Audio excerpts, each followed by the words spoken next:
Saturday Night Virus begins now. This is as disorganized as it comes. Did you remember when I first met you with like Kinnison many years ago, bro? You would take the hearse around. You guys would pretend like you were rock stars, bro. Like broads and his cousin's hearse in Philly. We'd be all getting high, thinking we're rock stars. We had the hair. And meanwhile, there's a guy in the back walking around. You can't turn him into a company man. You can't turn him into a whore.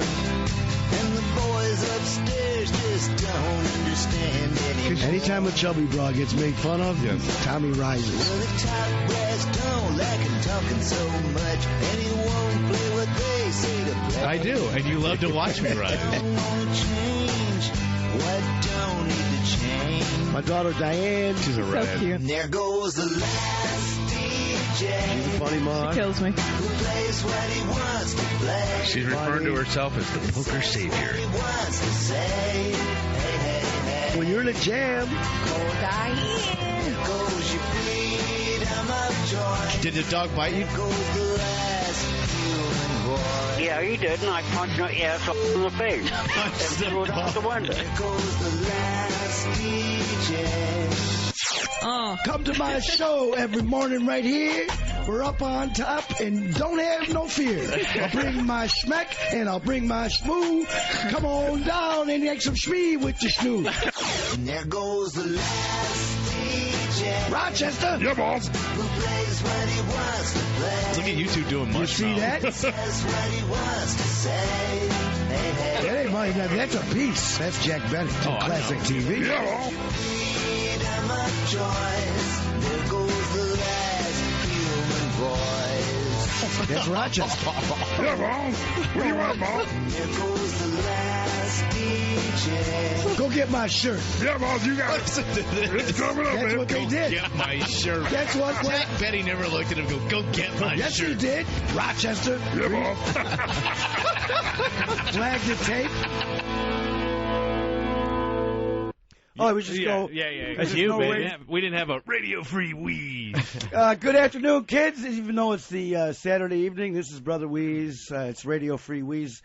The strange crap here is that 21 years of morning radio, and just listening to that introduction bit, see, the people that hear that every morning, they're all different ones. They know all the dicks that are on there.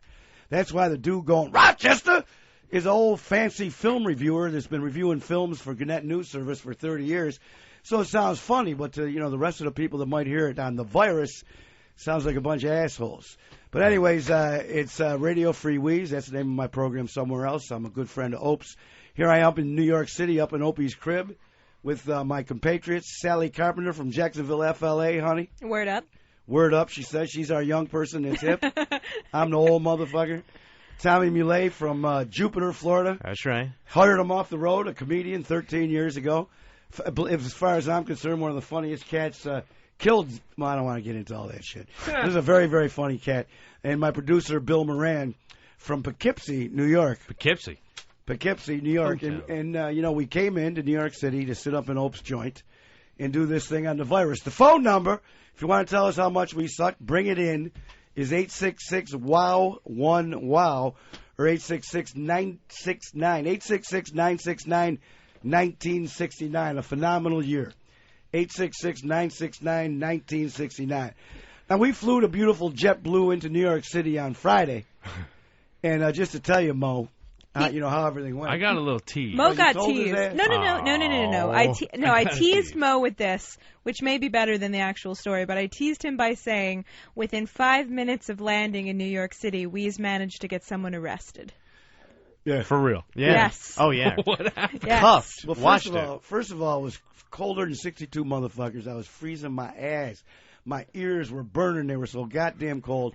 And at LaGuardia Airport, there was a huge line where you got to go for your cab, right? JFK.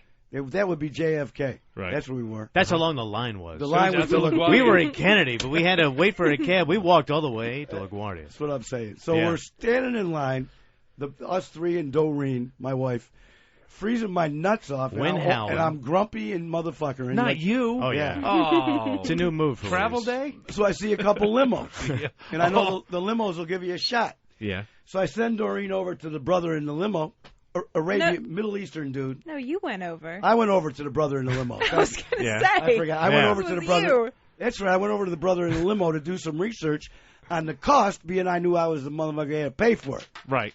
So it turned out to be good, right? Turned out to be only $10 more than taking the cabin. Plus tips Perfect. and toll. Perfect. Yeah. More comfortable. So I hired a dude, and all of a sudden this guy comes over. Wait.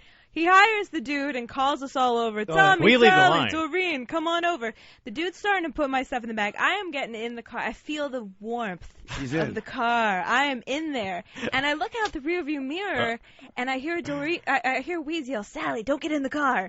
And I look out the window, and I see handcuffs. A big dude comes over. No Big healthy white boy comes over, and he pulls his shit out.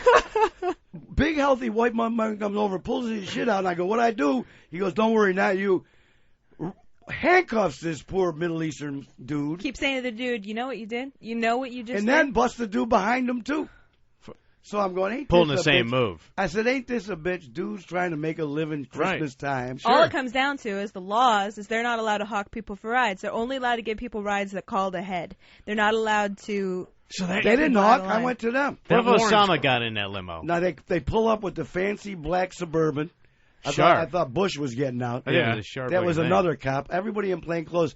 And the cocksucker that busted these dudes had his 3 big suitcases and shit, to lure them in. Fake luggage. Man. They towed them dudes away. Now I had to go get my spot back in the line. Right. Which the people were nice to let us back in line, really. Oh, they were very cool. Now let me tell you something else before we go to these phones.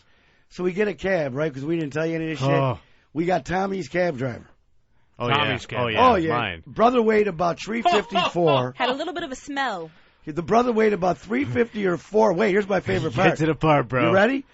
It was about 15 degrees, 20 degrees outside. And the wind is howling. The wind's howling. My nuts is clanking, right? My ears and cheeks are The chilling. cab driver that we procured weighed about 350, 400, about 5'7", Yeah. Tommy. 5'6", 5'7", 350, 400. Here's my favorite part. Sandals. Bare with feet. the fucking, he had claw feet. Clawed bare dog sticking out. He had claw teeth to Did match. you see him? But you even said these feet, I haven't seen these feet since I've been to the zoo. Zoo feet. Brother, feet were sticking Bear out. claws. Who had to sit next to him in the front? Nobody. Nobody. We all went to the back. Minivan. Oh, 4 of them. Minivan. Minivan. Yeah, he pretty much took up the front. So check it out. So we're driving into Manhattan, and you know the Wease is a fan of eating. Yeah. Fat jiggling on this dude, spilling over the side. This dude knew every restaurant, every food they had. And, I'm dying because Tommy's the king of the looking at fat people. Right. And this guy knew every morsel that they served at every goddamn restaurant. And we should even go, man, Indian sounds good. You like Indian? Hold on. You go 2 blocks down to the left by the Starbucks. That Indian food. This guy, and we didn't, and we got phone calls. Wait till I get to the hotel. But here's another motherfucker. And by the way, I might be swearing more than Opie and them do. Dig this, we kids. We can't. 21 years. 21 years I've been on the radio. I've never been able to say fuck. Not one time. Not only can't I say fuck, but I used to do like Dennis Leary's asshole song. To be honest with you, back in the day, my show was dirtier than most shows. Not anything near what goes on here. But they cut my shit off. They cut because asshole was a benign word. Then the right-wing media came in. Yeah. Oh, and then we can't say a motherfucker. So if you hear too much swearing, I'm just enjoying myself. And one last thing. I got to figure out how to tell this story. I worked for CBS Radio, and we were just sold. My station was just sold to another company. And when Opie got us to come and do this, I said, this is going to be fun, because we used to come down and do it on NEW on a weekend now and then when Opie was just on NEW. So we used to dig coming down. We get a hotel. Who don't love Manhattan? That's a whole nother story we could get to, because this is the greatest city in the fucking world, and we've been eating it up tonight. But when we said we were coming down on this date, when our management found out, the dude that owns the new company, that doesn't own us yet but did buy it, called my boss up and said they can't do it. Mm-hmm. I go, Jesus Christ, I already committed. Let me take a sip of this beer, which is legal. And they're not really in a place to tell us we can't do it. They're only kind of in a place to tell us that we can't do it. They can suggest. Right. So I get on the phone with the cat that owns the company, and he goes, look, I didn't want you to do the piece. I didn't want you to do it all. It's competition, blah, blah, blah, all the stuff. And I understand what he's saying. He says, but go ahead, I'm going to let you do it, but you're not allowed to talk about it on your show. I go, you got it. I ain't talking about it. You did so I don't talk about it. You were good. For months. How long did we know about this? Man, months. Why did I bring that letter? Well, we have internet. You didn't hear the letter. No, I didn't hear the letter. What happened? Right. Is it still on your email? I haven't heard any of this because I wasn't with you guys. Oh, bro, Billy DeTore wrote me a phenomenal letter. Our old producer, man, who was with the show for many years. Because he was so pissed off that I wasn't telling people. He's a big fan of Opie's. He's a big fan of XM Radio, and he was very excited what? You're vibrating. You're vibrating. Is it still on your email? And maybe we could pull it up when we take a break? Yeah, but the guy wrote me this letter saying you got to promote, let your listeners know that you're going to be there. You know what I'm saying? So he made it a month or two. All this time we knew we were doing a broadcast without opening his mouth. Literally, 2 or 3 hours before we were going to get on the plane to come here, Wease cracks. I read the letter. It's a great letter. It's I funny. got the call. It tells all this shit. And, man, my bosses got pissed. I had my program director come in and say I should be ashamed of myself. He went back on his word. I went back on my word. I should be ashamed of myself for telling people we were going to be on this radio station. And just all kinds of terrible, evil stuff. And they also said if I mention it again, then it'll be dumped. Yeah, I already got the letter. I got the emails forwarded to me. Anyways, real quick before I go to these hate calls. Yeah. They're not. Well, there's one. I'm going to go to the hate one first. That's what I like the most. I bought this ring today in Union Square. I was pimping my new shit. Here's my $8 Buddha ring. Yeah. I love it. And I bought this glass ring made in Italy. I fucking broke it right here. Oh, my God. Did it just break now? It came flying off his hand. I was looking. I didn't know they had a town named Italy in China. This one was made in Italy. Yeah, Italy, China. Yeah, Italy, China. Well, it's glass. That's crap. They It's didn't make it. made out of glass. It's beautiful. Now look at that. Now it's garbage. Right, let me get this guy. As soon as I figure out how to work this phone, hold on. So they don't put names. They said where they're from. Oh, Ken. Ken, you're in Florida? Ken, can you? Man. Okay, can you pop this? Hey, what's up, guys? Hold on, I'm trying to figure out our controls. Are you there? Yeah, I'm here, man. What city are you in? Port St. Lucie. Port St. Lucie. What's up, buddy? Hey, I know Sally mentioned something about the right wing that came in because you guys can't say this shit. Yeah. But you know what? The left wing's just as bad, man. I mean, we should all be independent. Well, and this way we can have fucking shows like this. Like, Brother Wease, I never heard you before. We talked about you. I wish I could hear you. I wish I knew about you 20 years ago, man, because you sound like the baddest motherfucker. Don't make me come down to Port St. Lucie. Hey, listen, I just built a crib. I built a crib in Boynton Beach. That's near you, right? Okay. But I had to sell it. Yep. I had to sell it because I went broke.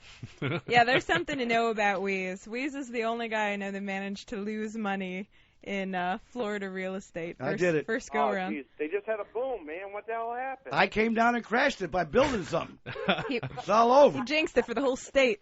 Hey, Ken, thanks for calling. You know what? Hey, Brother Wease, I'm looking forward to the show, man. And I wish they had satellite radio 20 years ago because you could have been doing the same shit back then. I love you, brother. Thank you. I love you too. And you turn around. Hey, Duke of Earl, Duke of Earl, Duke of Jersey. What's up, my brother?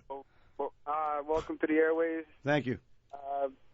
Opie always spoke highly of you, so let's do this up. Nice and funny. And the girl you got sitting next to, man, she sounds hot. I would love to crank one out there. Well, we can't really stop you. Hey, welcome to XM, Sally. I'm about to bust a nut all over my windshield. Hold on, man. Shut up. Hold on. Gets defensive. Duke. On 202. It's not even funny, finally. Duke, I don't play this shit, man. I've been on the air 21 years. A motherfucker calls up and he's going to crank one out to my girl? Yes. What's wrong with you? Sally, say something dirty to Fuck him. out of here. Hold on. Hey, anybody that have not heard us before or want to know more about us, you can go to Wease.com or you can go to MySpace/Radio Free Wease and find out more about us. I think I can't tell how. Is this John in New York? This is John. John, you all right, buddy? You sound pissed. No, I'm not waiting. Rochester supporting you, man. Get to hear you my 6th day this week. Oh, you're in Rochester? Absolutely. Thank you. Wait. This motherfucker don't want to say. I know who it is. This isn't John. This is John Reed. Oh, it's John Reed. Good. I don't know. Yeah, I tell you, man, 6 days this week, I'm spoiled. And that guy from Florida that called, he's absolutely right.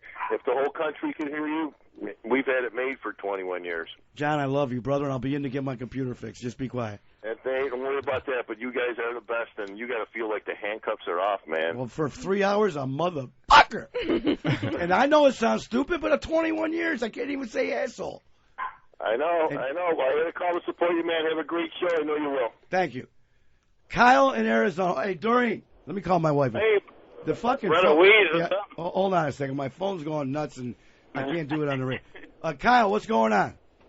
Hey, brother, I can't believe I heard your voice again, man. I used to live in upstate New York when you were on CMF, man, and I just tuned in my XM and heard you again. I'm like, holy fuck. Man. I'm still on CMF. Shit. Are you? I'm still on CMF. Man, that was like the greatest damn rock station in the world, man, when I was growing up, man. Well, I'm trying to fuck it up. Don't worry about it. It's still there. We're there Monday through Friday. Oh, that's cool. If I ever track up through that damn snow again, maybe I'll listen to you, man. Well, I know I will, but I like the warm weather now, so fuck it. What are you doing in, what town are you in Arizona? I'm in Tucson right now. I drive a truck, so I'm going to Phoenix right now from El Paso. That's where I live, but, man, I was just totally surprised to hear from you, man. That's great. We'll keep up the good work. Thank you, Brother Kyle. Bobby in Pennsylvania. Yeah, Brother Weed, how are you? Good, how are you, man? Good. I used to run a lot of LTL up there in Rochester. Used to hear you all the time, and then I used to listen to Opie talk about you all the time, and glad you recovered from the cancer. It gave us quite a scare there for a while. Not as much as it gave me, but thank you, man. I really appreciate it. And funny because I'm not funny, but I did my cancer treatment here in Manhattan at Sloan Kettering, and Opie took care of me like crazy, along with my wife Doreen. So it was cool. Well, he considers you his mentor and big brother and best friend in the whole world, dude. Well, I'll tell you something. We spent the day with Opie, and it sounds corny because this is his studio, but I love that kid. That kid is the most loyal, great friend that anybody could have anywhere, and he's a super kid. And, man, I'm so glad that he's so successful. I'm sorry. Tom in New York somewhere. Yeah, upstate New York. What's up? Right now I'm in Wappingers Falls. I used to listen to you between 98 and 2000 when I used to go to Rochester in the morning, and it's good to hear you. Well, thanks, man. Appreciate it. I used to love it when you were at Bill's training camp. You used to interview Jamie Nails and Doug Flutie. Oh, my God, Jamie Nails. Jamie fucking Nails. That's such a weird name to bring up because he was never a big star or anything. But he's doing time now. He was a big, fat brother, scary bastard. Flutie was my boy. Super kid. Well, another loyal friend, man. Doug Flutie is a great kid. Yeah, well, that was also the same summer they decided to take you to Watkins Glen to broadcast, and you were sitting in the trailer, and they were aggravating the hell out of you about that as the race cars were going by, you know? Well, it was tough. That was the 4 years I went to NASCAR. And I'm not a NASCAR fan at all. And those 4 years, even though we met Gordon, we met Petty, we spent time with all those guys. I watched the races. They were really cool, but I still don't understand it. Yeah. I didn't become a fan. I used to love to listen when you played the blues music. I'm going to play you some tonight, man. Here, let me take a break from this. It'll be really shitty radio, all nice people calling up. And we'll tell you about our hotel a little bit because I want to give them a plug. Because I didn't tell my boy Mo yet about the hotel. Let me pull this out. By the way, and we do want to tell you, we just had dinner at a phenomenal joint. Look, I'm helping people out. I don't think this place needs any help. That's what I said to the guy on the way out. Yeah. But it's real expensive, so I can bust their balls. We just ate it. I forgot to ask the guy. I'm pretty sure it's called Dow, but most lamos will call it Tao. Right. Because it's spelled T-A-O, and most people think that means Tao, but the word is actually Dow, like a D. It cost me $317.54. Why is that so? Bro, I got it. Yeah. No big deal. This is another good time. Bring it up. This is another good time to learn a little something about Wease. Wease is really wait good a minute. at like now, saying, "Oh, I got it." My dick. No, suck mine. I would have chipped in. You don't get it. You don't Go get ahead. it. I'm talking to people, instructing them on something. Okay. I don't give a fuck. I paid them. It's not you guys are hearing the wrong show. I'm not. Did I say somewhere here that I feel bad? I'm trying to tell people what it costs to go to this joint. Well, there were 8. To most people listening, like that motherfucker. I know. That just called in the truck. Fucking up. He doesn't feel like paying $317. No shit. Well, there were 7 for some people. egg rolls. And it was a drive-through. Yeah. The name of the joint's Dow. It's on. Now you got me screwed up. 58th Street, I think. Yeah. it was. I mean, It's on 58th Street. And it's LOTR. really fancy. It's packed. They're probably going to bring in 100,000 Oh, tonight. please. But we had an appetizer tray. Let me add this up. 40. This is about $150 for the appetizer tray. It's delicious. Wasn't a tray. You got people in the other room going insane. They Why? want you to say it's Tao with a T. It ain't. But you're It right. is. It's You're right. right. Dow, isn't it? But that's how you pronounce it. Come on in, Dickwad. Come on in, smart guy. Here comes the You smart over guy. there? This guy Yeah, he ain't. can go right on there. This guy, That's the on. day. What do you want to tell me? Sit right there. We Go know ahead. it's with a T. That's Wait, how you let say him it. talk. Let him talk. It's Let him- it's Tao. Really? What's it mean? I have no idea. I'm Then how just do you saying know how it's because pronounced? people aren't going to know what you're talking about. If you're going to talk Well, I about did the tell 'em restaurant, it's call pronounced- it Tao. There's two Taos. Yeah, but smart people Want it? know it's Dow. Okay, but I'm just telling you how it's known. It's famous in New York. It's known as Tao. You go into this Dow story, people don't know who you're talking about. Well, I'm just. You go to the Dow Jones, Right. and then you get You think nothing. you're in a You see- Wall Street bar and You the- see, who's that? Is that Donati? That's Look at Donati. the motherfucking Donati. God Damn, damn, it's a half a Donati. Look at Donati. With a comedian we know in New York, Yes. we invited up. Had the stomach sewing thing. He lost 100. Looks beautiful. Anyways, you're right. We know you're right. We're sorry that America is too dumb to understand how to pronounce a word I correctly. appreciate your and I knowledge. do I would- believe that everyone thinks it's called I Tao. would love to know what it means, but it's Well, it's the referred to Tao. as- There's It's a a philosophy, right? Yeah. Doesn't Dow mean a philosophy? Right. There's the Tao of Poo. He who pays Who- the most there's- loses. There's Tao in Vegas in the Venetian, and there's Tao on 58th Street between. Well, here's the Park sad and part Madison. of it. What's the sad The part? sad part is all it means is we're dumb. Because the people that named it those things thought they knew what the fucking word was. And the word is Dow. Seriously. So I'm That's gonna- the word. A buddy of mine is friends with the owner, Mark Good. Packard. He's friends with the owner. Wait, I know that wait. he probably very well wanted it to be Dow, but it just No, stuck no, as he probably Tao just and- wanted it to be No, it's whatever pretty it says authentic. there. They had tiki torches. But it was a killer Great joint, good The food. joint is 8 zillion people. We had to wait in line to get the goddamn code afterwards. Yeah, but it was so crowded and it was delicious. Hold on a minute. Let me see that. What happened? It's just the way you say shit. Yeah, but it's all relative. No, you don't think call I it think- you think expensive. that's If the it's whole good, point. it's not No, it expensive. isn't, but it's just to me, it's the point. It's like No, to you, it's the Jew thing, Tommy, No, and you're it's not wrong. that. I'm telling people because people listen to it in their fucking truck in Louisiana I understand. don't know the guys go to eat some Chinese and get a couple of appetizers. It's interesting to them that it was $400 but bucks they with a brought it tip. on a sled. Right. They brought it on a freaking It sled. was a lot of food. Right. Fed 7, so. Right. Ron. How Ron? are ya? What's up, Ronnie? How are you doing, Brother Wease? Good, how are you? Great to hear you. I'm just moved back to Rochester, actually listening every morning while I was going to RIT. Where do you live now? Rochester? Yep, just moved back to Rochester about 3 months ago. What's going on? I'm in a huge dilemma. What is it? With O&A on in the morning and you on in the morning. Well, we're both in Rochester. We're not on in the morning, and if you have one of these radios, you can hear them 24 fucking hours. Like my buddy, who's a huge fan, kid that used to produce us, who's a huge fan of Opie and Anthony, listen to our show live and pick on Ope's show all through the day. That's exactly what I do. I listen to O&A on the way home and catch the replays. But it's great to hear you on 202 and hearing you on the virus. Thank you, brother. Letting everyone hear you across the country. Where are you from? Originally or where I am now? Originally, I know where you are now. Originally from New Hampshire. And what are you doing? Did you get a gig in Rochester? Yeah, working in Rochester now, and love to hang out at Mama San's. Now you talking, brother. Now you got it all down. Tell B I said hello. I love her. Thank you. Here comes Matt. What's happening? What's going on, Brother Wease? Tell me. Hey, listen, I got this XM radio just so that I can listen to you and Opie and Anthony it's in the same day. It's a great thing. It's great to hear. I've been looking forward to it all week. I hope you have a great show. Thanks, man. I appreciate it immensely. Here's a dude from Tennessee. What is it? A lady? Val. It's Val Shane.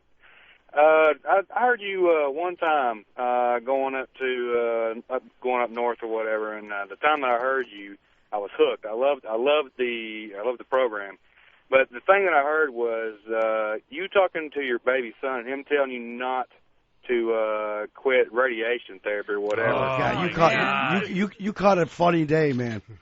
I just wanted to tell you, though, man, that I'm so glad to hear your voice right now, man, because the way Opie talks about you, man, it's like you're his hero.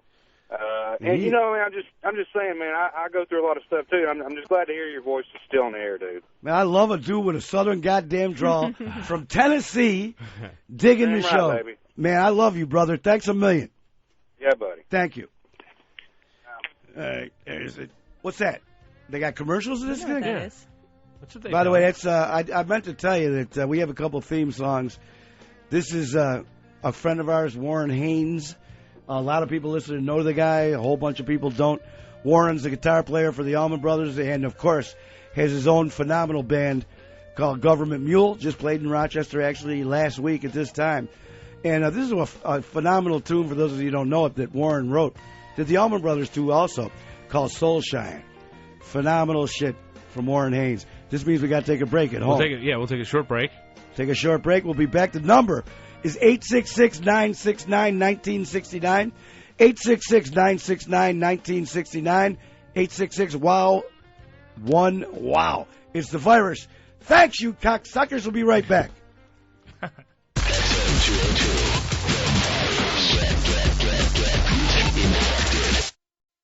What would you guys speculate? Gay. Why? He's going through a divorce, but you'd go to gay first. I knew he would. That's why I asked him. I'm serious. Fine. Brother Wease committed suicide today. No, you wouldn't go there. Well, you know we I would go poker. there. Turn him into a company man. You can't turn him into a whore.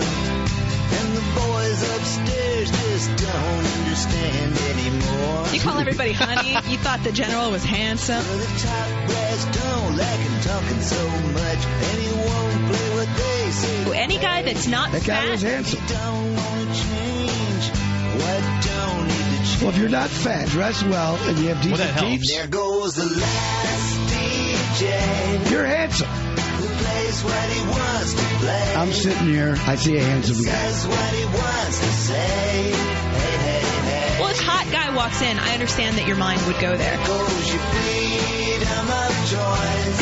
There goes the last human voice. But regular dudes walk in here, and as long as they're not fugly, you comment on them being handsome. The guy's laying in the water with this friggin' whale doing this petting each other thing. He said, this is the biggest feeling of peace I've ever had. Now, I had heard that peace and would love to experience the feeling. You know, people say that if you go down and swim with the dolphins, it's supposed to be real therapeutic. It's about as at one with nature as you can get. I swam with a fat chick once, and that counts.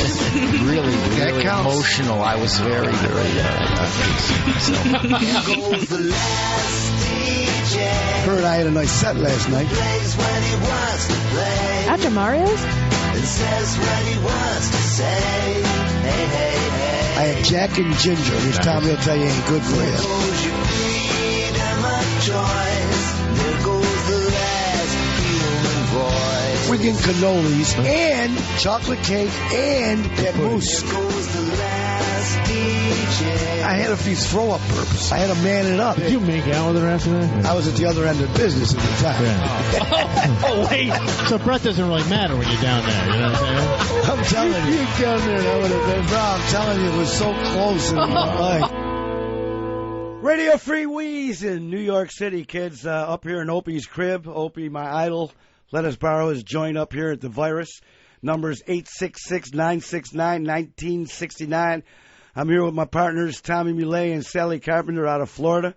Sally from Jayville, Tommy from Jupiter. Tommy Donati came up from the Bronx, where he tries to ply his comedic trade. He just got back from hunting. Billy Moran, my producer from Kipsy, New York City. We usually I've been drinking tonight. We usually do a morning show in Rochester, New York. And we can't say fuck because we're on the regular airwaves. Neither can most other people. So we might let it go. I might have already spent my load, actually, the first 25, 30 minutes. I'm motherfuckered until I can't say it anymore. But my friend Tommy Donati just got back from the African safari. Yeah. That's it. So I told him, what a fucking asshole. I'm looking at the pictures. Mm-hmm. Now, Why you got to hurt me like that? I'm going to tell you in a second. Now, the dude killed a antelope, that was? An impala? An impala, that's with the beautiful horn. That was beautiful horn. Yeah, yeah. Big one. Killed himself a goddamn warthog. Warthog, yeah. Which is a neat-looking, ugly bastard. Yep. Wow. But then he went to Africa, Yeah. killed shit. Then he goes back with pictures of stuffed shit. Well, I was What the fuck takes pictures of stuffed shit? Here's a lion standing there. I could have seen it at the zoo Look at all that. stuffed up. Who brings this shit back? You were actually there like a real guy. I went to the taxidermist, and I figured I'd take some fucking pictures. Why you break me? Why you hurt me like that, Michael? He breaks pictures back. Here's what is that, a leopard? Yeah. Wow. All stuffed up. You're a real hunter. You killed. All right, just one. I thought it was funny that you had, because you could have got these guys yourself. So those are pictures at the taxidermy These are place taxidermy. where, That's where correct. you took the Right- stuff you killed. Right next to the picture, are you getting the warthog? Yeah. That's a bad-looking dude. They said it was the biggest one of the season. Nobody in the Bronx is a fucking warthog up in the joint. That's right. I got to have a now warthog you're just in getting the crib. now the head is going to cost you $2,000. How much? No, it's not bad. About $500. $5 what? $500 for the head. Yeah. And the other dude, the antelope, nickel Well, the too? total bill was about $2,000. Man, oh man, hold on a second over here. Here's somebody from Baltimore. Let me remember how to do this. Donna. Hi. Donna Duyawana from Baltimore, Maryland. Yes, just moved down here a year ago, and you're the one thing in Rochester that I miss the most. I miss you too, because it could be a couple % of my ratings with you leaving. Yes, and I have to say, actually, I miss Nick Tahoe's too. What about Wegmans? That's what everybody misses. Hey, I've got one down here in Hunt Valley, Maryland. So Oh, I'm all right. set. All right. But I just wanted to wish you guys good luck tonight, and it's a pleasant surprise to hear you again. Thank you, baby. I appreciate you calling. Love ya. Love you too. Let me find out. Where was it? Here. Is this Kenny from Florida? Yeah, brother, I just talked to you before. Oh, I did just talk to you before? Yeah, poor St. Lucie, man. I love the fucking show. I gotta say though, I have a cousin dying of cancer in Jacksonville, and I pray for both of you guys. But Wait, why did you say he was dying of cancer? Did you say that? my cousin, she's dying of cancer. Well, how do you know she ain't got much time? That's what they told her? No, the doctors gave her about 2 months, and What kind I went to see her last. What kind does she have? Well, she had a liver transplant in September. Hello. And it took for a while, and it looked good, but all of a sudden, she started rapidly losing weight in October, November, and I saw her. But I pray for her. I pray for you too, man. I'm proud. You know, I'm glad that you're doing good. But I just get the word out. But all the cancer people out there, I really hope and I pray. And Keep praying. I'm glad you're. Thank you, Kenny. I gotta do something over here. Hold on a minute. I blew that one. Harry. What's happening, Wease? Harry from Buffalo. How's the Sabres doing tonight? Sabres, let's see, 2-2 right now in the third. Shit. Yeah, they're going to take it, I think. Listen, man. Yeah. Since everybody's calling to suck your dick, let me wipe my chin because I just got done. What did he say? He needs to wipe his chin because he just got done. No, the funny thing is, I told Sally to tell, I can't do a show of, call up, anything but sucking our dick. Sucking our dick is terrible radio. That's right. I just want to tell you that I used to listen to you every morning when I delivered all the alcohol to the Rochester, Monroe County area. From Buffalo. I trucked up there from Buffalo. I delivered all your alcohol. So if you drink in a bar, chances are I brought it to you. Well, that's good What a news. guy. Ladies and gentlemen, that was Harry from fucking Buffalo that gave you the booze. Thank you, Harry. I think this is this Jay from upstate? No. It's Dave from Seattle. Hey, Brother Wease. Dave, are you really from Seattle? Actually, I'm from Salisbury, Connecticut. Oh. I used to listen to you a lot when I was working outside of Troy, but I am in Seattle. Are you listening to BJ in the morning? Well, sometimes. Actually, I listen to Opie and Anthony in the morning. Oh, I'm but sorry. I I didn't know they were on there, and that wouldn't be nice of me. But do- BJ, listen, first things first.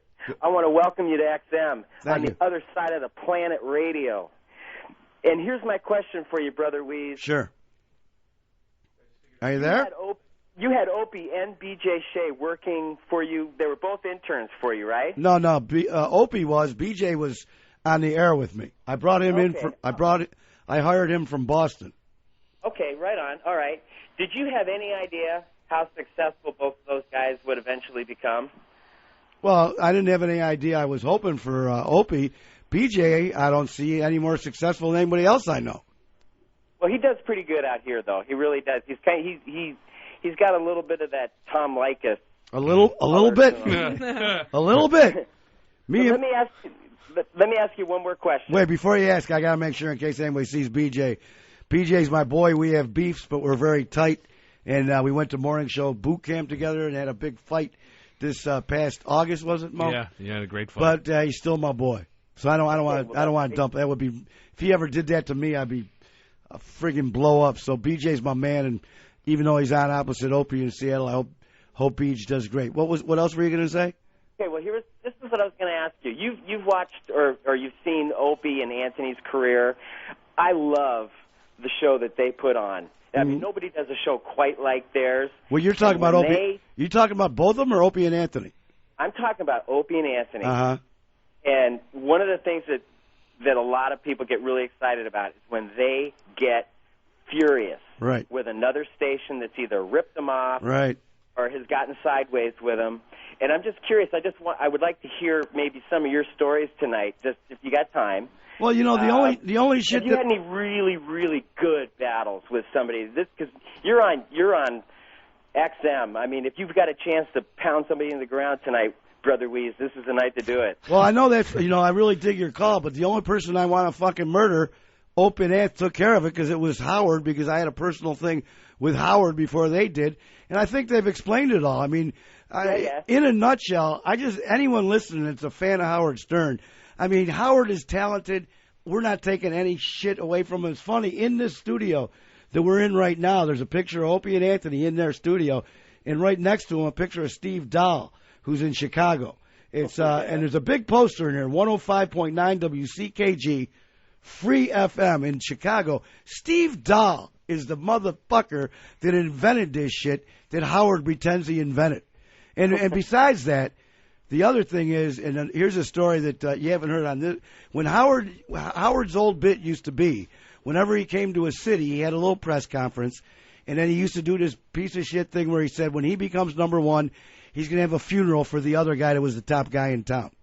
Well, I was the top guy in my town when he came to Rochester, and he did his press conference, and he has people find shit out about you, and then he tries to tell people stuff about the guy that nobody knows. Well, I've been very proud that during my whole career I have an unbelievably honest radio show, and there's nothing people don't know about me. He couldn't bust me on anything. But what he did was he said that I abandoned my retarded daughter in Philadelphia. And I do have a special daughter who's in her 30s now, but I didn't abandon her in Philadelphia. And I was on the radio that morning, the same morning as Howard, and a bunch of news people came over to my station, TV news people. And they took me into the production room when my show was over, and they asked me, did I know what Howard said? And I said, well, no, because I'm on the air. I don't know what the fuck he's talking about. I'm doing my own show. And when they told me, at first I didn't even believe it. I couldn't believe that a cocksucker would stoop that low to fight for radio ratings. You know what I'm telling you? I know exactly what you're telling me. I said it can't be true. Who the fuck would do that? And when I found it could be true, it made me cry. And because I'm a bit of a pussy, I got some estrogen in me. I have man titties. There's something wrong. You know what? If we all got them, as long as we can admit we got them, that's good. Well, so I was furious, and here's my favorite part. In 15 years, that motherfucker beat me one book, one time, by 1/10 of a point, and then it went back. That guy never beat me. No big deal. But here's the bottom line, and then I'm done with Howard, and I'm sure Opie and those guys have talked about it incessantly. But I work for CBS. Opie and Anthony work for CBS. Here's a motherfucker that got famous making fun of other people. That's what he's known for, Howard. Making fun of people. He's a big, tough guy. Yep. So when Opie and Anthony started getting in his trousers, the motherfucker shits his pants, goes to Karmazon and says, you got to stop them from talking about me. You can't let them talk about me. So the word came down, you couldn't say his name. Who can like this guy? Who can like any guy that's that much of a pussy? And that's a fact. How can you not be able to play in the league you invented? Fuck him. Listen, he's a fake fuck. Brother, I appreciate you sharing the story with us again, and it's so good to hear you on the air on XM, and I hope that you'll get an opportunity to continue to do this from time to time or as often as you want. It's great to hear you. Thank you, bro. Let me get the negative call. This way, I got a guy that don't like me. That's the shit we like. Okay, well, bring him on. Thank you, bro. No name in Georgia. What's up? Hey, what's going on, Brother Wease? Well, you tell me, redneck. What's happening? Hey, man. Hey, man, we've been looking forward all week to hearing your show. I hope you've been talking about it. We sit down here drinking a cold beer and looking forward to hearing it. And we were just talking, man, me and some of my buddies, that you got this voice. You sound like you could just go off on a motherfucker. You sound like, and I don't mean any disrespect now, but I bet you could be a grumpy old son of a bitch. Grump me? Wow. Wait, Ken? Yeah. You can pick that up all the way down in Georgia? Yeah, Holy man. shit. I mean, you sound like a cool dude, but I bet you wake up in the morning with a hangover, you could just go off on somebody. Bro, I'm grumpy about half the day at least. Weeze's Grump is internationally known. Bro, I'm old. I've done too much shit. I got the cancer. My shit's getting fat. It's all, I'm going fucking broke even though I made too much money. I'm pissed off. I hear you, man. But, hey, we enjoying a cold beer with you, man. You take it easy, bro. I'm drinking one with you right now myself. He is. All right, man. Thank you. Look at this dude. See you, bro. Look at this dude. It's Sister Michelle from Oregon. Is that you? That's me. What's going on, Shelly? Hey, this is the first time I've ever heard you. Uh-huh. Yeah, I've been listening to O&A ever since I began on XM, and I think you're pretty cool. And, hey, I hope you stick with it. I've gone through ovarian cancer and stuff. Oh, really? That's a tough one, honey. Mm-hmm. That's a bitch. Mm-hmm. How you doing? Yeah. Hey, I'm going through it. I'm doing good. Oh, you're doing it right now? I've already gone through it. It's been 4.5 years now. Oh, shit, you beat it up a long time ago. I got these, when I got my cancer, the people at my radio station, I used to for years, used to talk to kids and say, kick cancer's ass, kick cancer's ass. And I worked with an outfit in my hometown called Camp Good Days and Special Times. That's a camp for kids with cancer. And we used to always talk about kick cancer's ass. And God damn it, didn't I get some cancer? So they made wristbands, which I'm wearing right now, KCA, Kick Cancer's Ass, with my name on it. And they sold them just for a nickel apiece. We made $100,000 for the kids at the camp. I was going to send you one. But you don't need it because you kicked it too long ago. No, I got my breast cancer awareness, and I also have my ovarian cancer on.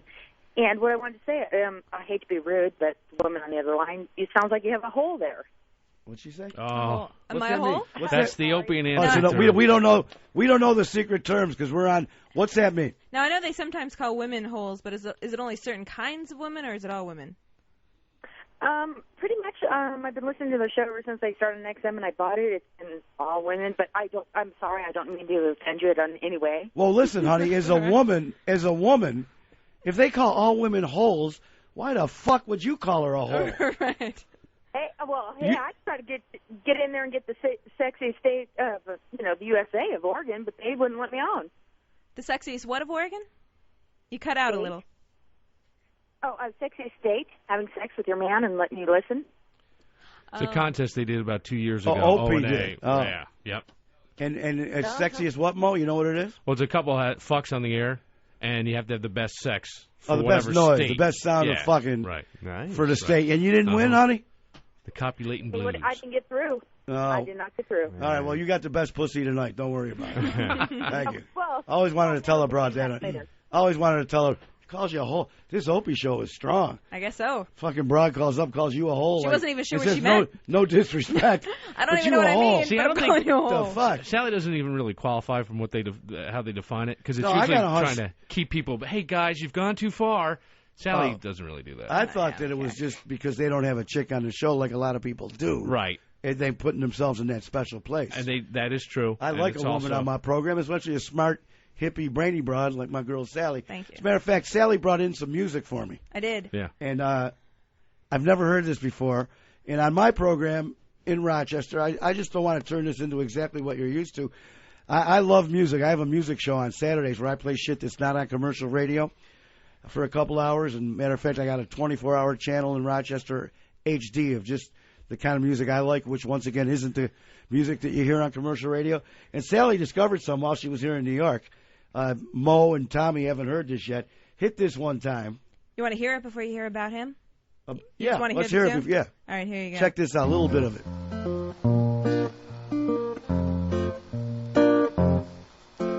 What do you want? I want food and pussy. How come? It's just the way God made me. Is it alright? I I guess it must be okay. Ooh, bop, bop, bop, shang-a-lang-a-lang-lang. What do you want? I want food and pussy. How come? It's just the way God made me. Is it alright? I guess it must be okay. Ooh, bop, bop, bop, shang-a-lang-a-lang-lang. Two little children lying in bed. One was sick and the other was dead. Went to the doctor and the doctor said, what do you want? I want food and pussy. How come? Let me tell you something. Only a hole would have that on her iPod. What's that? Only a hole would have that on her iPod. She's got it, except it ain't her iPod. No, it's not. A friend of mine turned me on this. It's a dude named Dan Reeder, who I'd never heard of before, and everything I know about him is secondhand. It's just stuff my buddy told me. This is his iPod I swipe, because he played this for me, and I thought immediately What did you think of? that Wease would Great. love It's you. this. Yeah, This I love is this, so dude. Wease. This Well, that's the is- kind of, I mean, I'm going to play a tune in a little while that I know everyone's going to love. Yes. That 90% of the people, 90, Everyone 98%. can relate. Everyone can relate to No, the I'm next talking, song we'll play. Oh, yeah, go ahead. Hit that next Oh, one. okay. You want that one too? Yeah. All right. Let me get back. This is a different dude? No, same dude. Oh. Different song. All the fucking work I need. I got all the fucking work I need. This is a real spiritual. I got all the fucking work I need. I got all the fucking work I need. I got all the fucking work I need. I got all. I think we got the bit, and here's the thing. This guy, Dan, is some old cat sitting around his crib, never made music. Yeah, apparently some like 50-year-old dude, never made a record before, got a computer, realized how much you could do yourself on a computer, made all this himself. That's all tracks of his own voice, harmonizing. Sent it to John Prine, because he's a huge fan. Really? John Prine wrote him a letter. John Prine responded, said, yeah, I get so much shit sent to me that I don't listen to all of it, but his letter moved John Prine so much that he threw this in, said it was the best folk music he'd heard in years, wound up making this record for this guy, Dan Reeder. And this is a few years old, and he's got a new album out. If I got any of that wrong, if there are any Dan Reeder fans listening, If there's a Dan that's Reeder all, fan. I got that all secondhand, There's a but Dan- I'm assuming that's all about right. Unfortunately or fortunately, the phones are jammed up, so even if there is a Dan Reeder fan, they're not going to be able to get Or through. Dan's mom or somebody. Mikey in Florida, what's going on? Yo! What's up, Mike? Hey, Mike. Hey, it's me, Mike. I'm sorry. Hey, it's on speakerphone. My dog's fucking barking. Well, Hey, Brother Wease. What town do you live in? I live in Fort Pierce. All right, what's up, buddy? Give me an embarrassing Opie story. You got to do it. Well, there's a few, but May not- let me ask you this: if I'm up here, in a brother's studio, You're in his house. I'm up in a guy's crib who invited me up to respect his crib. Am I going to now take a shit on the brother? Come on, Opie would do it. Opie's he just jumped on a bum's cake. Come on. I know about the That's bum's Opie's cake, shtick. but the bum wasn't his bum. Here comes the old lady. I'll tell one. My wife will tell you one. 'Cause My she'll get me nickname for Opie is Band-Aid. No, get out of Can here. I tell that one? Why you want to hurt a brother? Because my nickname is for him because his nickname is Band-Aid. Put some headphones on, Doreen. Andy. Beautiful. And this fucking broad of my wife, she won't shut the fuck up. She ran in from another room. Okay, I love you, man. I hope you do a silly sorry. All right, I'm gonna hang up. I'm gonna hang up, and my wife can't shut up, so you'll hear it. I'll tell why I call him Band-Aid. Besides the fact that we almost killed the guy after he was about to make tell a that. gazillion Oh, dollars. yeah, that's a good story. That is a good story. He comes to visit us. We're going to take him on a boat trip, nice boat trip, and we get into a major car accident right before we're going. And he had just signed a big contract, right, Bub? Right. And, Right, go ahead. And he, hit his nose. Right. He broke his nose, didn't he? Well, he thinks he broke his nose. Well, that was pretty bad. Yeah, it was pretty bad, but he never got Well, what happened? Here, let me tell the story, because I don't think did you tell the story? Did you paint it up at all? tell it, I Grump mean, man. did you paint it up? Grump man, I'm trying to do a radio show. What have you said? Just say. No, seriously, what did all she say? she said I was wasn't that he came up to go on a boat trip. He Yeah. just signed a contract, got in a major car accident, Well, busted you see, up the his cool nose. part is you tell how it happened, what we were doing, and holy fuck, the car ran into his side. I mean, a car accident could be anything. Tell it. Go ahead. You come on. Honey, I can't even do a fucking radio show. I got in a fight with my You know old what lady. happened? What happened? She's a hole. She is a hole. No, I'm kidding. That's a hole. I'm kidding. That's a hole. I'm kidding. It's a fucking hole. I'm trying to work. She runs in. Now we got a beef. He wanted But she a comes in story. and tells us, but tell a good story. Well, I was going to get to the How story are you where gonna he get got to a it? paper cut and Oh, God, he needed the You Band-Aid. mean you went all the way past the car accident? Yes, to a paper cut later Oh, on. my God. He was opening up a ream of paper. By the way, my wife is an optical engineer, and she's a math person, and she can't tell stories. Yes, normally she Don't- can. don't She wa- does some good stuff. Don't rush her because she's bending over by my microphone. I'm looking at her new tits. They're beautiful. She ain't got no new tits. Those are nice tits. I want to buy her. They're a set of pushed up. tits. It's a fancy bra. All right. That's all it took. Well, you know what? Then she got the goods. She don't need new tits. That's the bra that I'm crazy about. Yeah. I can see why. Is that a bra? Those are some. Yes, absolutely. No, in a nutshell, Opie came up with his old lady. We met him. We were going to go on a boat trip. At first, we went to eat lunch. We're coming down an avenue in Rochester. There were 3 lanes of traffic. I thought there were only 2. Somebody waved me through to take a left. I take a left. A guy going about 20 miles an hour T-bones us right in the side of Opie sitting. Hits him. He flies into my rearview mirror, breaks his nose. The bags are on. I'm scared to death. My wife's in the back seat, and they're all shook up in the back seat.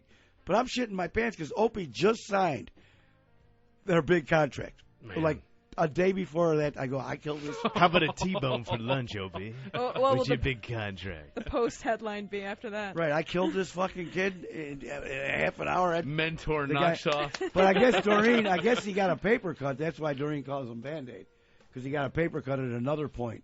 Oh. It wasn't during the car accident, right? No. Later, paper cut. Yes. And I guess he wanted a Band-Aid. But Well, she that's what got- Band-Aids are for, I'm pretty sure. It's true. You cut your finger. It's true. I would like a Band-Aid. But wait, was Stern driving? Is that Stern was driving? There you go. We have to take this break. Do it now. No, they're saying you don't have to. All right, no? hold on. All 'Cause right. we'll do it in a minute. Where is this guy? Right here. Dave from Boston. What's up, Dave? Hey, what's going on, Brother Wease? You got a D. Hey, man, it's always good to talk to any friends and supporters of the O&A show, you know. So I just wanted to call and clarify the meaning of whole. Go ahead. Thank you. The only thing I can clarify is Robin of the Howard Stern Show. That's the whole. You know, the funny thing is, about 3 hours ago, Opie took us over to the studios where they do it from CBS. Okay. And, in the studio, Stern's old studio, and they got this little room where Robin sat. And we cannot figure out, does any Stern fan know why Robin sat in a different fucking room?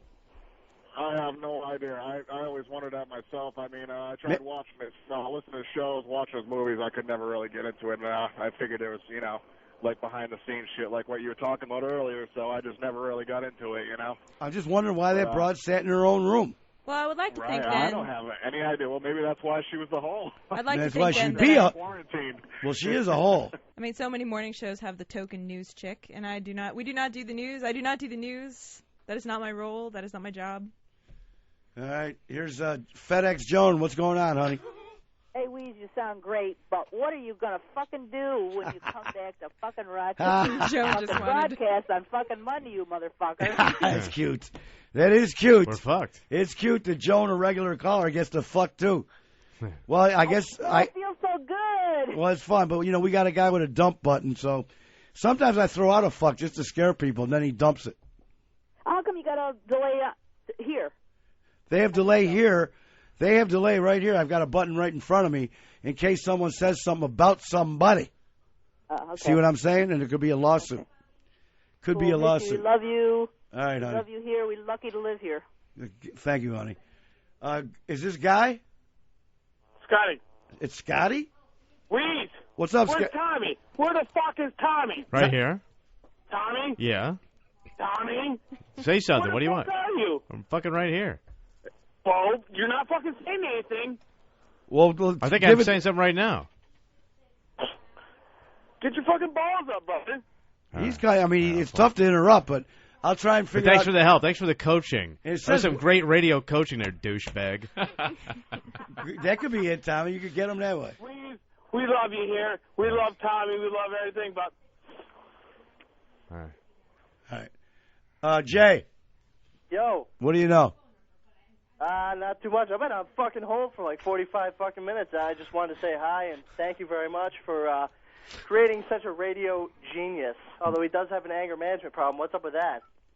Well, I don't get to hear the show that often, but maybe an anger management problem makes for good radio. I'm not sure. Without a doubt. Well, he smashed that cake. He smashed another homeless guy's guitar. You know, that cake thing, smashing that... Go ahead. That was great when he smashed Andrew's cake. Well, I earned that cake. You know, he was in Rochester visiting me, and he came up on my program, and one of his douchebag fans brought him a cake. So it seems to be a big move. Yeah, the video is up on the internet and shit like that. But like I said, I just wanted to thank you for creating such a radio genius. Well, I'm not going to take... Unfortunately, I'm nowhere near Rochester, so I don't normally hear your show. But if I were, I would listen to it. I mean, what I'm hearing is fucking awesome. So. Thank you, man. I really appreciate it. And believe me, I didn't create shit. I just helped Opie know that if you just be honest with yourself, you don't have to have some fake voice and be some sort of announcer and just be himself. And I sure didn't create him, so thank you. Thomas from West Virginia. Hey, how you doing, man? Good, how are you? Oh, pretty good. Hey, back in the day, according to Howard's movie, they put Robin in another room, hoping that they wouldn't converse with each other when they was trying to control him. They thought maybe she was in another room and not direct line of sight that he wouldn't talk to her and ask her all that shit because they were having a problem. How do they control him? But they had to have someone in there to do the news. That was in his movie. Oh, in the movie. That's how in the movie you get the origin of the other room. Yeah. Thank you, man. If you were on my regular program, I'd give you a free dinner. Don't worry about it, bud. Hey, thanks for doing such a good job bringing up Opie. We love his show. Thanks, bro. Glad you guys dig that. That's the sweet sounds of Warren Haynes from Government Mule. We're going to take a break. My wife's going to kick the shit out of me with her brother. Oh, nasty. I got the finger. That's why she's in the other room. That's why they made that other room. These business trips are great. I can't. It's wonderful. It's the wife room. All right. We'll be back. Believe it or not, we're at the virus. We're on the virus. You know it's 202 because you listen. The phone number is 866-WOW-1 WOW 866-969-1969 866-969-1969. Maybe we'll. I've actually got information here. We might get to it right after this. It's Brother Wease on XM 202. The Virus. XM 202.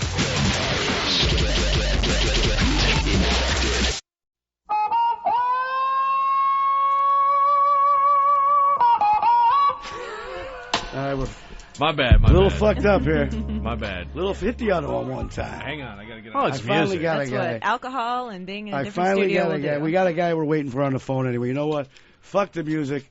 We're going right to the best call of the night. Who is COL? Oh, it's Matt. Colorado. Matt from Colorado, where they have the best radio. What's up, Matt? Hey, not much. First time I ever heard your show. I would think. Yeah, not very entertained at this moment. I don't blame. You know, I'm feeling. You know what? I feel the same way. But if you were sitting here with me, what else could we? If I go to the phone and people are just kissing their ass, what other kind of radio can I have? You want some material?